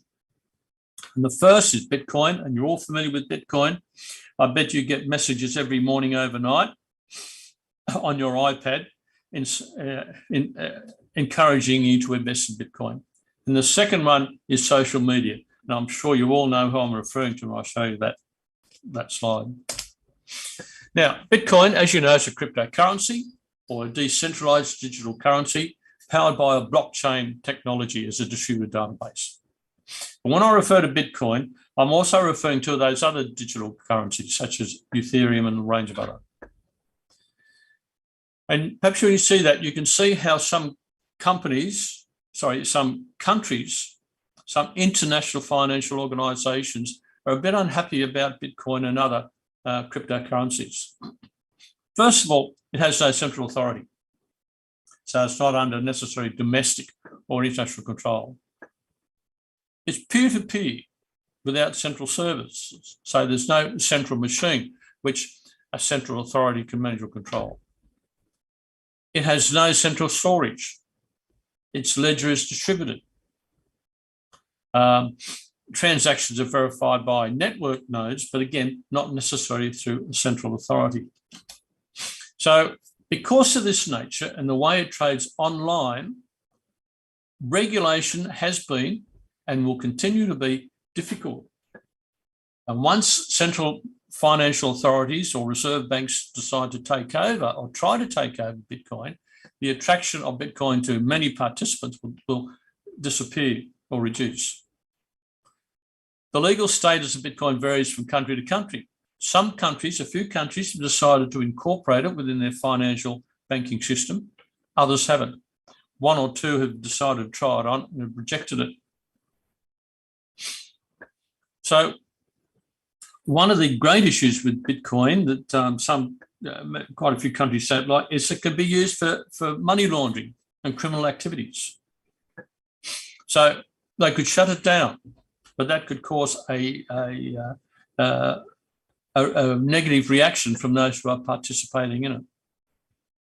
What it also does is fluctuate widely, from only being worth a few cents to being worth what now, $56,000 or $65,000 US. Because it fluctuates widely, again, it's hard to control and incorporate into a national, even a regional or international economy. So that's the first example of where legal regulation or even political regulation is particularly absent, and which countries and international financial organisations would like to have. The second example that I wanted to use of lack of control and causing concern is social media.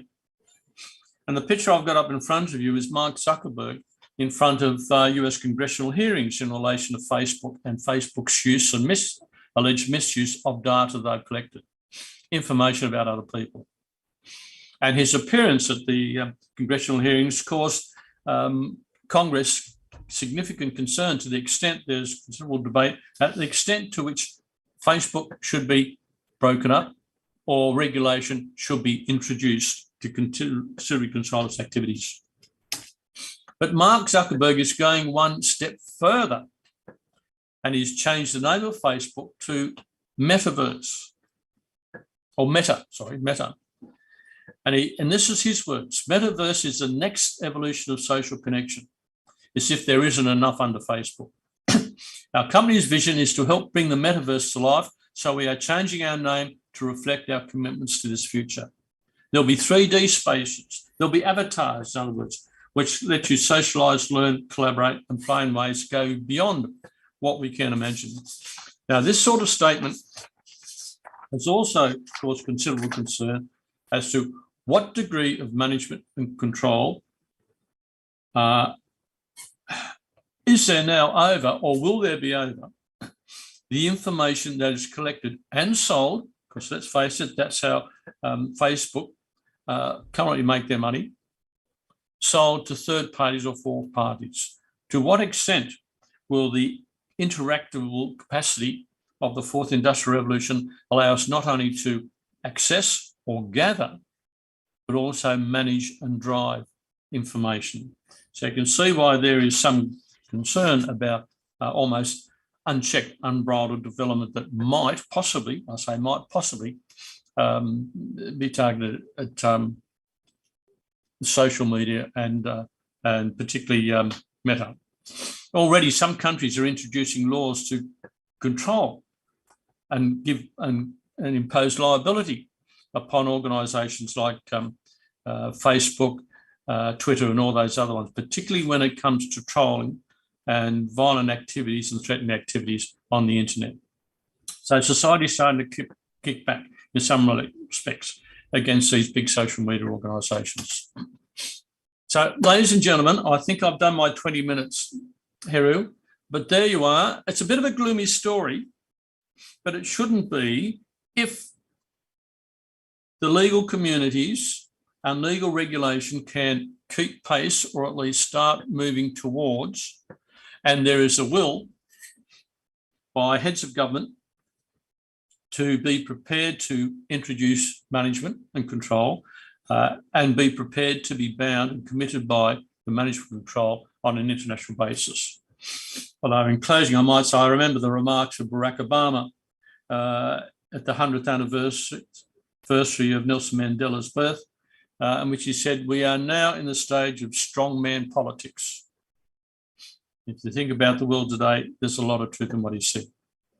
Heru, at that point, I will finish. I apologise if I've gone over time. I apologise also if I rushed. I don't apologise if I went under time. I'll give the floor back to you.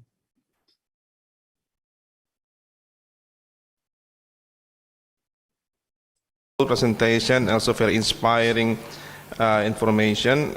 You talk about Bitcoin, cryptocurrency, the IP or intellectual property, and also the metaverse. The new development of our IT is on metaverse, when Mark Zuckerberg, as the founder of Facebook, initiated what we call as metaverse. Let me translate to Indonesian language first, and then we can entertain more question and answer.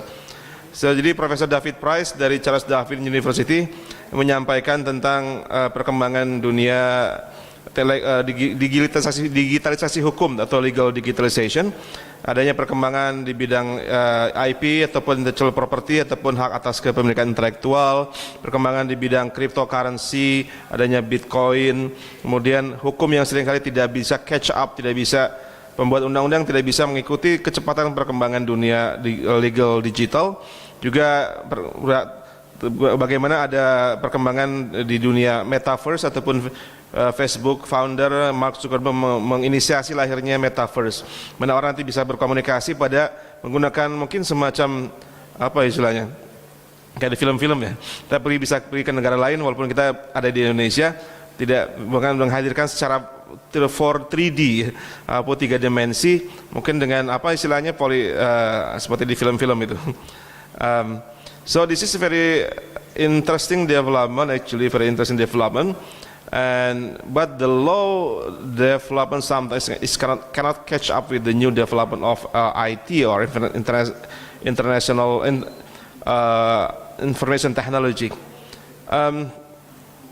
And also Prof. David mentioned about other things that we need to care about the legal things that matters, and whether the lawmakers can catch up with this development or not. Okay, now we can entertain more question. Saya bisa mengundang mungkin dua penanya, silakan.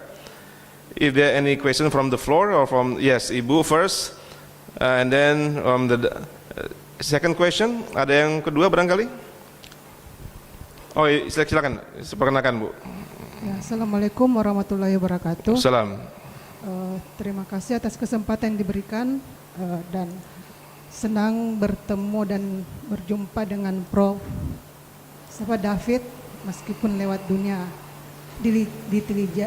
digitalisasi atau dunia maya.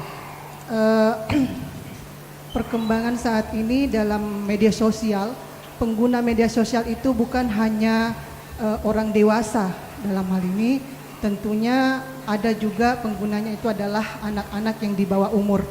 Nah, ini sudah tidak bisa lagi dipungkiri bahwa tidak ada batasan umur bagi yang mau menggunakan media sosial ini. Nah, yang ingin saya tanyakan bagaimana perlindungan bagi anak di bawah umur, bagi pengguna media sosial di negara Prof. David sendiri. Nah, mungkin sebagai perbandingan yang ada hukum yang ada di Indonesia dengan yang ada di negara Prof. David. Terima kasih. Itu yang bisa saya sampaikan. Assalamualaikum warahmatullahi wabarakatuh.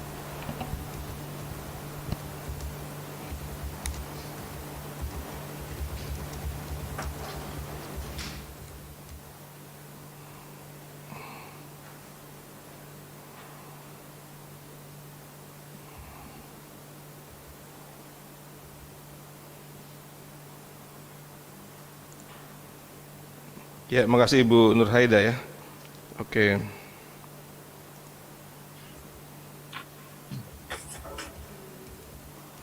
Okay, Prof. David, the question is already in the chat.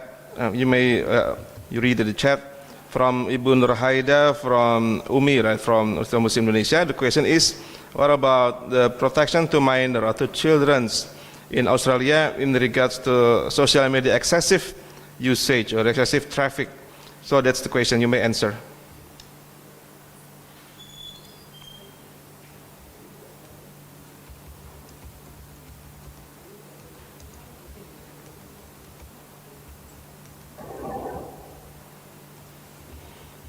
Okay, please, Prof. David.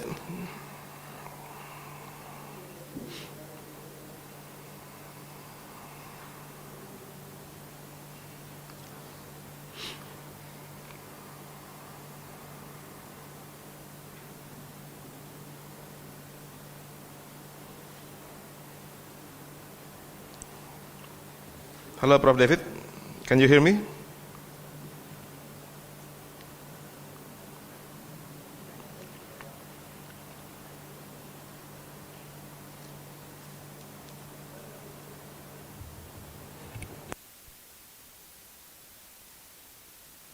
Okay, Prof. David, can you hear me? Yeah, the question actually on the chat box. You may answer from the chat.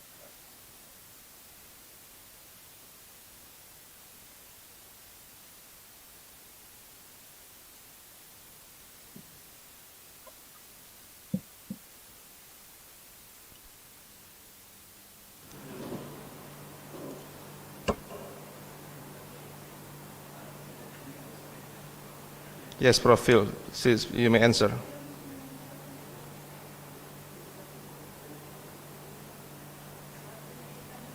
Yes, yes, please.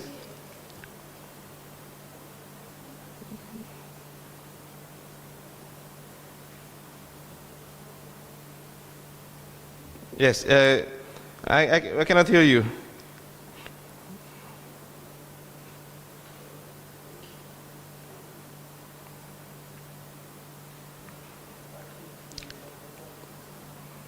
Wah, nggak dengar suaranya ya.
Sorry, Prof. David, we cannot hear you.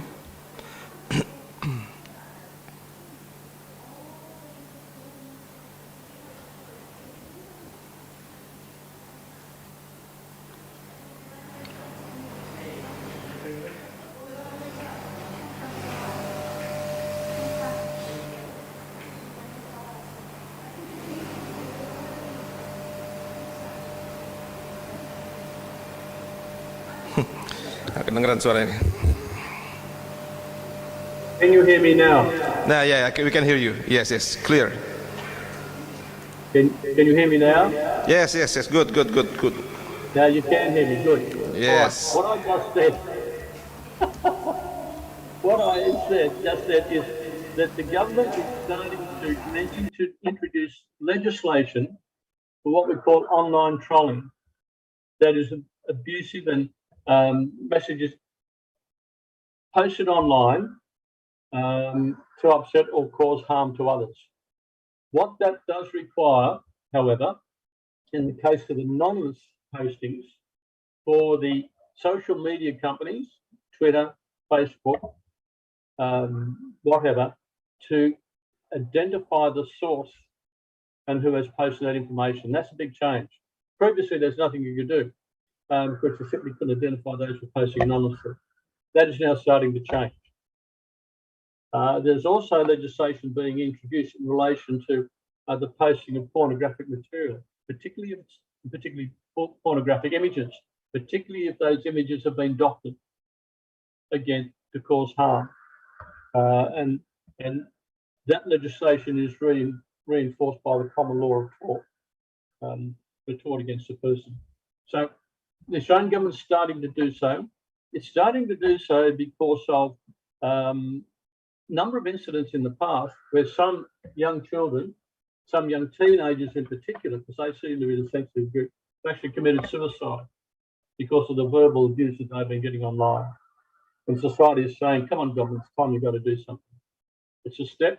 It's not enough. There's a lot more to go in the future, though, before it's an accepted social standard in terms of protection. Did you hear that?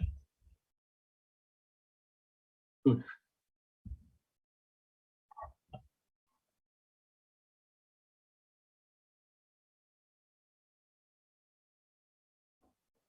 Oh, good.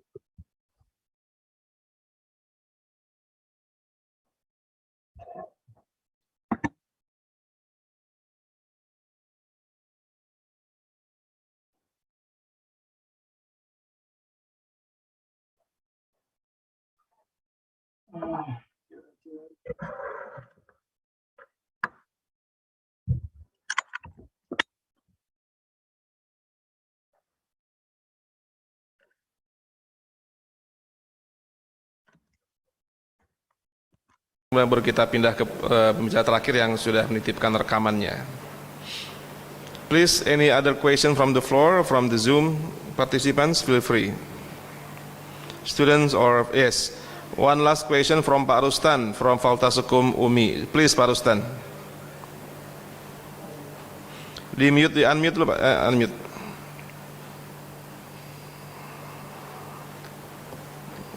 Ya, silakan, Pak. Belum, Pak, belum di-unmute, Pak. Nah, sudah. Ya, banyak Prof atas kesempatannya. Ini menarik kajian dari Prof. Bajpai. Di situ tadi ada slide saya lihat bagaimana mengubah hukum tradisional atau hukum kebiasaan yang bisa menyesuaikan dengan berbagai perkembangan teknologi yang ada. Nah, ini tantangan utamanya kita di Indonesia ini, Prof, bagaimana seharusnya kita berperilaku, dan itu menjadi tantangan. Sehingga hukum-hukum kebiasaan yang memang ada orang menganggap bahwa itu kolot atau ketinggalan, atau hukum adat kita kenal di sini, itu sangat jauh dari apa yang menjadi paradigma bagi pengembangan digitalisasi saat ini, termasuk di bidang hukum. Oleh karena itu, nah, ini saya lihat Prof. Heru belum ada semacam goodwill atau political will dari pemerintah kita untuk mengarahkan ke sana. Atau memang dibiarkan saja begitu ya, bahwa berkembang hukum adat apa adanya, biarlah tertatih-tatih atau ketinggalan zaman, meskipun tetap dibutuhkan dalam kehidupan. Oleh karena itu, kedua hal itu sepertinya tidak akan ketemu dan sulit untuk bersinergi begitu membangun bangsa kita ini, Prof. Heru ya. Jadi mungkin itu Prof. David bisa jelaskan bagaimana mengubah ataupun mengharmonisasikan antara hukum kebiasaan atau hukum tradisional dengan perubahan digitalisasi yang cepat melanda ini dan juga seluruh dunia, ya masyarakat dimanapun berada itu bisa menyesuaikan. Ya mungkin seperti itu, Prof. Terima kasih banyak, Pak. Terima kasih. Assalamualaikum warahmatullahi wabarakatuh. Yes, Prof. Thank you so much, Pak Rustan from UMI. So the question is, I have been. Yeah, I can hear you. I can hear you. I can hear you. I write down the translation right on the chat. So the question is how to change the customary law or the traditional law so they can adapt, they can adjust with the modern law, especially in IT development, because sometimes many traditional law in Indonesia actually are incompatible with the current development of the IT. So the question is how to harmonize the law so they can cope with the legal digitalization. That is the question, Prof. David, please.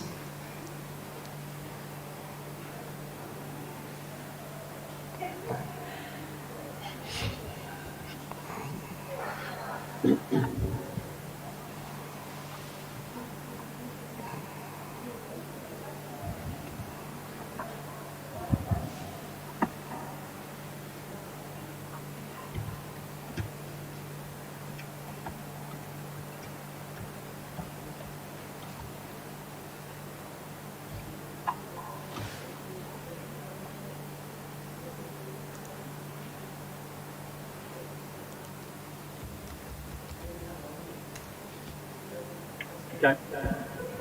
Thank you, Heru. Let me respond to the question, how to harmonise traditional law to legal digitalisation.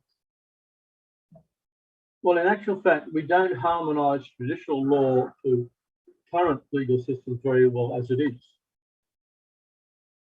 For example, traditional knowledge, cultural heritage in Australia and in many other countries is simply not protected or sufficiently protected by the international framework. The TRIPS agreement, for example, does not have any provision for the protection of traditional knowledge and cultural heritage. WIPO has been trying for at least 20 years, of my knowledge, to construct an international agreement for WIPO members to accede to. 20 years and they still haven't got there yet. Now, I think it took them 3 years to devise an international agreement for patents. That didn't take too long, did it? And one of the reasons is that traditional knowledge and cultural heritage and the wealth of knowledge that's embodied in that, in some respects, is what the major intellectual property exporting countries want to have. Now, take medicine, for example. Something like 50 or 60% of global medicines are derived in one form or another from traditional knowledge sources. But it's an enormous industry. The global pharmaceutical industry is absolutely enormous. Now, any legal framework for recognising traditional knowledge and cultural heritage would mean that those who have identified and used that knowledge on day-to-day activity would benefit from the exploitation of that on a global market. And that's what many industrial countries don't want. You might say, well, that's greedy. Yes, it is. Yes, it is. So it's difficult to change traditional knowledge, cultural heritage, and bring it in. Copyright, for example, has a defined period of time protection, life of creator plus 70 years. Okay. Much traditional knowledge is thousands, tens of thousands of years old. Because it doesn't fit into that paradigm of life of a creator, that is an identified person or identified group that belongs to a tribe, a community, is not protected. Because it's old, it's not protected. So modern intellectual property protection is based on being able to identify an owner and giving that owner the right to exploit. And as you can imagine, that for a limited period of time. And as you can imagine, that runs counter to cultural heritage traditional knowledge.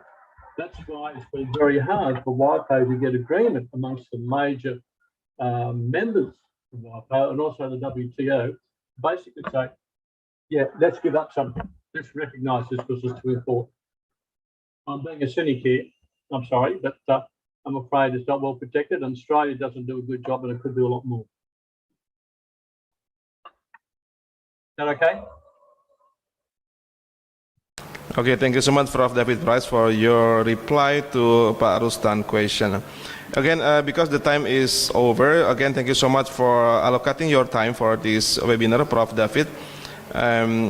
Because it's already noon. In Darwin, it's almost sunset is going down. Sun is going down. So thank you so much for your participation, for your for allocating your time for all of us. We highly appreciate, and we would like to also invite you in the near future to be the guest lecturer. Ya Pak Askari ya, guest lecturer in the near future. We will keep in touch, hopefully stay in touch with you. Again, thank you on behalf of the committee of the webinar. Thank you and good day. Okay, and let's we move to the last speaker is only Pak Edmon Makarim, the Dean Dekan Fakultas Hukum UI, but he cannot come in person, but he sent the audio, the recording, and also the PowerPoint presentation.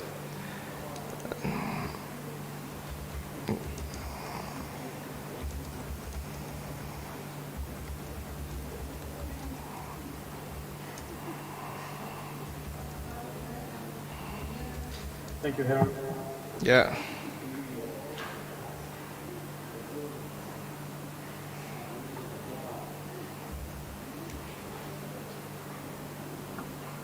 Thank you again on behalf of the Faculty of Law Universitas Muslim Indonesia.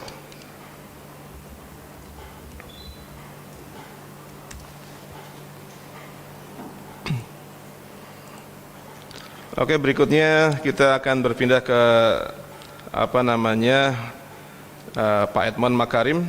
Sebentar. Ini karena beliau tidak hadir, dia sedang ada rapat dengan pimpinan UI di Yogyakarta. Jadi ini beliau mengirimkan PowerPoint-nya. Bisa dilihat barangkali teman-teman.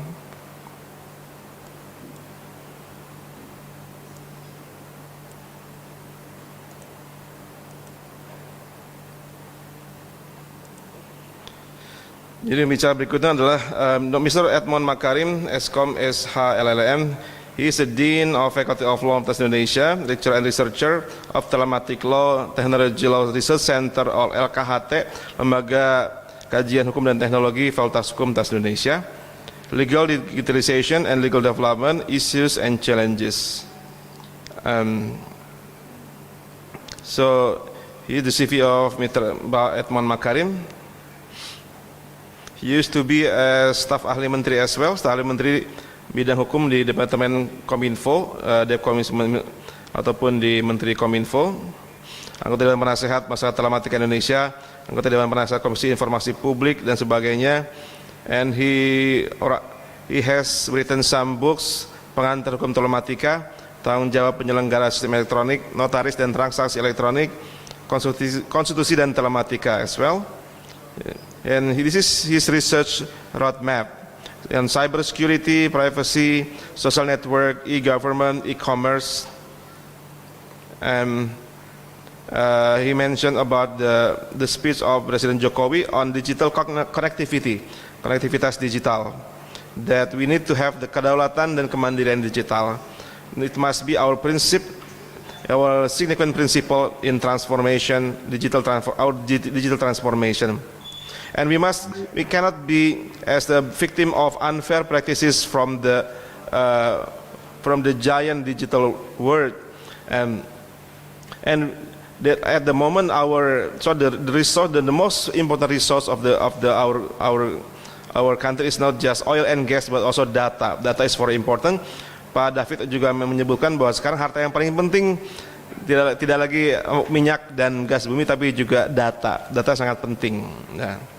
So we need to have a sovereignty, kedaulatan dan juga independence dan kemandirian. Ada evolusi dari hukum dan peradaban sampai saat sekarang ini ada 4.0 digital transformation dan juga 5.0 society. Also Prof David mentioned about that, industrial technology 1.0, 2.0, 3.0 and 4.0. What about the effect for legal system, particularly legal education in Indonesia? Apa dampaknya Teknologi harusnya menjadi mempermudah pembangunan, jangan mengorbankan masyarakat sebagai korban pembangunan. Dan bagaimana pendidikan hukum, how the legal education should respond, dapat menyikapi pengaruh dari teknologi tersebut. Bagaimana pengendalian sumber daya manusia, sumber daya alam, lahirnya kriptografi, hak cipta ataupun IP, hak atas IP address dan juga nama domain dan sebagainya. Ini harus juga kita perhatikan aspek cyber security untuk keamanan cyber. Sekarang yang ada sekarang kerangka hukum dari AI alias kecerdasan buatan itu sudah ada namun juga belum sangat lengkap. Maka perlu ada tantangan, ada legal challenges, tantangan hukum. Adanya undang-undang yang malah yang tidak mendukung. Sudah ada undang-undang yang tentang harmful acts, peraturan terkait dengan hal yang berbahaya atau kecelakaan. Ada kecelakaan diakibatkan oleh mobil otomatis yang tanpa pengemudi. Ini pun bahaya. Kecelakaan diakibatkan oleh mobil yang tanpa pengemudi atau juga adanya lack of privacy, adanya juga data pribadi yang tidak terlindungi, baik suara kita, wajah kita, juga ada face recognition di Facebook, mengenali wajah, mengenali dari mana asal etnisnya, mengenai usianya dan sebagainya, bahkan berat tubuhnya, algoritma yang bias, ada informasi yang juga menyimpang, dan hacking, pembajakan. Memang perlu sekarang security itu juga harus berhubungan dengan bobot kekuatan pembuktian ya. Ini yang juga jadi tantangan. Trustworthiness of the content, trustworthiness of the process. Harus ada transparansi dan kepercayaan terhadap isi, transparansi dan kepercayaan terhadap proses. Persis dengan apa disampaikan oleh Prof Bajpai tadi pagi, people, proses, teknologi. Manusianya, prosesnya dan juga teknologinya. Jika sistem suatu elektronik suatu platform terjamin, keandalannya maka transaksi yang digunakan dalam suatu sistem perbankan yang menggunakan sistem elektronik pun akan terjamin keandalannya. Ini yang beliau sampaikan. Undang-Undang ITE tahun 2008 dan perbaikannya ataupun perubahan tahun 2016 sudah bicara masalah pencegahan. Juga ada Perpres 53 2017 dan 13 2017 tentang Badan Siber dan Sandi Negara BSSN sudah dibentuk. Pemerintah juga punya urusan terkait dengan ini pada PP 71 tahun 2019. Tugas pemerintah itu melaksanakan sinkronisasi, harmonisasi dan juga pengendalian untuk cybercrime, mengendalikan aktor negaranya, aktor non-negara termasuk kejahatan terorganisasi. Dengan melakukan, karena ada yang rentan terkait dengan produk-produk IT, itu identifikasi, kita harus bisa mengidentifikasi, melindungi, mendeteksi, merespon dan juga menyembuhkan, recover, perlu forum koordinasi. Kerangka kerja hukum di bidang IT sekarang tadi juga bagaimana menyelaraskan antara doktrin dengan hukum adat, perjanjian internasional, konstitusi UUD 45, kelembagaannya juga kementeriannya, LPNK, LNS, masalah hak individu di Undang-Undang HAM, kepentingan umum dan juga public trust obligation, menganalisa perundang-undangan dan implementasinya, dan juga mengakomodasi beberapa pemangku kepentingan yang berbeda-beda. Isu dalam masyarakat dan juga dalam teknologi, hukum terlalu terlambat di teknologi. Kemudian teknologi adalah alat yang digunakan manusia untuk mengerjakan suatu tindakan dengan lebih mudah. Alatnya mungkin berubah, tapi tindakan dan nilai norma pada tindakan itu akan relatif sama. Yang berarti selama norma dan tindakannya sama, maka alat, perangkat, dan sarananya semestinya tetap memanusiakan atau tidak bertentangan dengan nilai-nilai kemanusiaan yang harus adil, beradab, dan bertanggung jawab. Juga ada masalah digital teknologi dan implikasi juga isu tentang kebijakan, bisa dibaca sendiri di sini. Masalah big data, privacy dan artificial intelligence, big data, privacy dan juga AI. Maka perlu pengolahan data yang menjadi yang penting dalam pengaturan hukum. Data berharga, banyak data, dan butuh peraturan yang bisa melindungi data pribadi dan privacy. Juga pergeseran makna teknologi kriptografi. Jadi intinya dari sampaikan Pak Edmon, Makarim, digital economy itu adalah suatu e-commerce membutuhkan kejelasan terhadap trustworthiness of the system untuk tujuan apapun, ada dapat di accountable, dapat dipercaya, jangan akuntabilitasnya harus andal, aman, dan hukum harus ada tanggung jawab hukumnya, dan juga menyangkut hak kebendaan, termasuk digital dan virtual properties. Berikut transaksi elektroniknya, masalah assignment, license, dan transfer of title. Juga transaksi membutuhkan jaminan e-IDAS dan in-transaction mencegah fraud dan forgery, ada pemalsuan ataupun kecurangan. Dalam menghadapi digital environment, lingkungan digital membutuhkan kejelasan cyber security dan resilient atau ketahanan cyber. Di National Authentication ada kerangka kerja untuk autentikasi level nasional demi tumbuhnya digital ekonomi yang sehat. Juga termasuk cyber notary cyber. Dan juga dokumen yang bisa menjamin validitas cross border transaction, transaksi antar negara. Sekarang di marketplace, kalau kita belanja di Shopee, belanja di Lazada, belanja di Tokopedia, kadang-kadang barangnya bukan di Indonesia, barangnya ada di Singapura, di Thailand, di Hong Kong, di Cina. Bagaimana, dan juga Lazada bermarkas di Singapura misalnya, kemudian Shopee ada di tidak semua ada di Indonesia. Ini pun jadi tantangan. Atau Amazon ada di Amerika Serikat, ya. Dan online dispute resolution tidak boleh mengurangi hak konsumen, harus didukung oleh regulator. Juga perlu proses usaha yang sehat, integrasi vertikal dan horizontal terhadap revolusi industri 4.0. Dan terakhir, tata kelola sumber daya untuk sebesar-besar kemampuan rakyat, IP address, domain name in registry, terus digital object identifier atau DOI, juga personal data dan lain-lain. Jadi mata itu menjadi wawasan kita, lampu menjadi ide kita, senyum optimisme kita, IC proses menjadi TIK, teknologi informasi dan komunikasi, dan web adalah geostrategis Nusantara. Empowerment through education, pemberdayaan melalui pendidikan, menghidupkan mimpi, membangun masa depan. Terima kasih. Berhubung bicara tidak hadir, jadi saya membacakan saja, berarti saya tidak bisa menjawab karena saya juga bukan orang IT. Saya pengajar hukum masyarakat dan hukum Islam atau hukum pidana. Barangkali itu Bapak Ibu sekalian yang saya hormati. Saya kembalikan mungkin kepada membawa acara karena seluruh pembicara sudah selesai menyampaikan temanya. So again, I would like to below participant, faculty members, and student, and also all of the participants who come here in this room as well as directly through our Zoom meeting. I myself, I would like to conclude that again, digital revolution is, we cannot hinder, we cannot prevent, we cannot run away from the digital revolution, but we must cope with this development. Atau dalam bahasa Indonesia, kita tidak bisa lari dari perkembangan teknologi, kita tidak bisa menghindar dari legal digitalization. Baik, kita harus bisa menyesuaikan, kita bisa istilahnya kita bisa menari di atas ombak, bukan malah tergulung ombak. So we ride the wave, kita bisa mengelola ombak, berselancar di ombak, bukan malah tergulung oleh ombak. Karena pilihan cuma dua, kita musnah atau kita bisa bertahan dengan legal digitalization. Maka inovasi menjadi sangat penting, inovasi, adaptasi menjadi sangat penting. Itu mungkin konklusi untuk pertemuan dari pagi tadi. Saya atas nama moderator, mohon maaf apabila kekurangan, kurang penyampaian, karena memang tidak mudah mengelola webinar dengan 5 negara ya.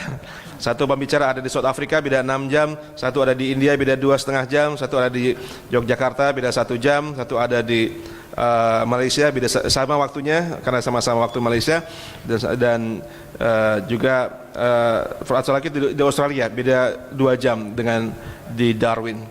Again, thank you so much and for everything, for your participation, and I'm very sorry if you find any kind of inconvenience and any bad things that maybe come up at this webinar.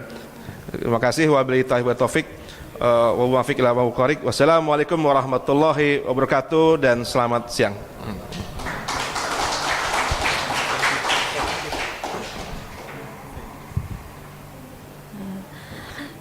Thank you very much for the moderator, Profesor Heru Susetio SH LLM M.Si Ph.D.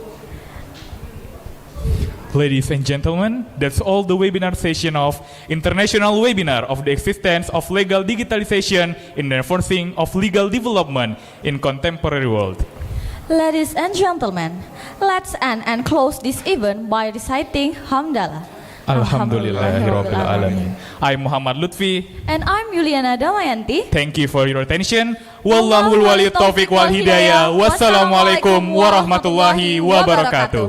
Waalaikumsalam. Assalamualaikum warahmatullahi wabarakatuh. Fakultas Hukum Universitas Muslim Indonesia ini didirikan sejak tahun 1972, meskipun terdaftar di Kementerian Pendidikan dan Kebudayaan itu pada tahun 1974. Sejak tahun 1974 itu mulai berkiprah dan alhamdulillah mulai melahirkan sarjana muda pada tahun 1982.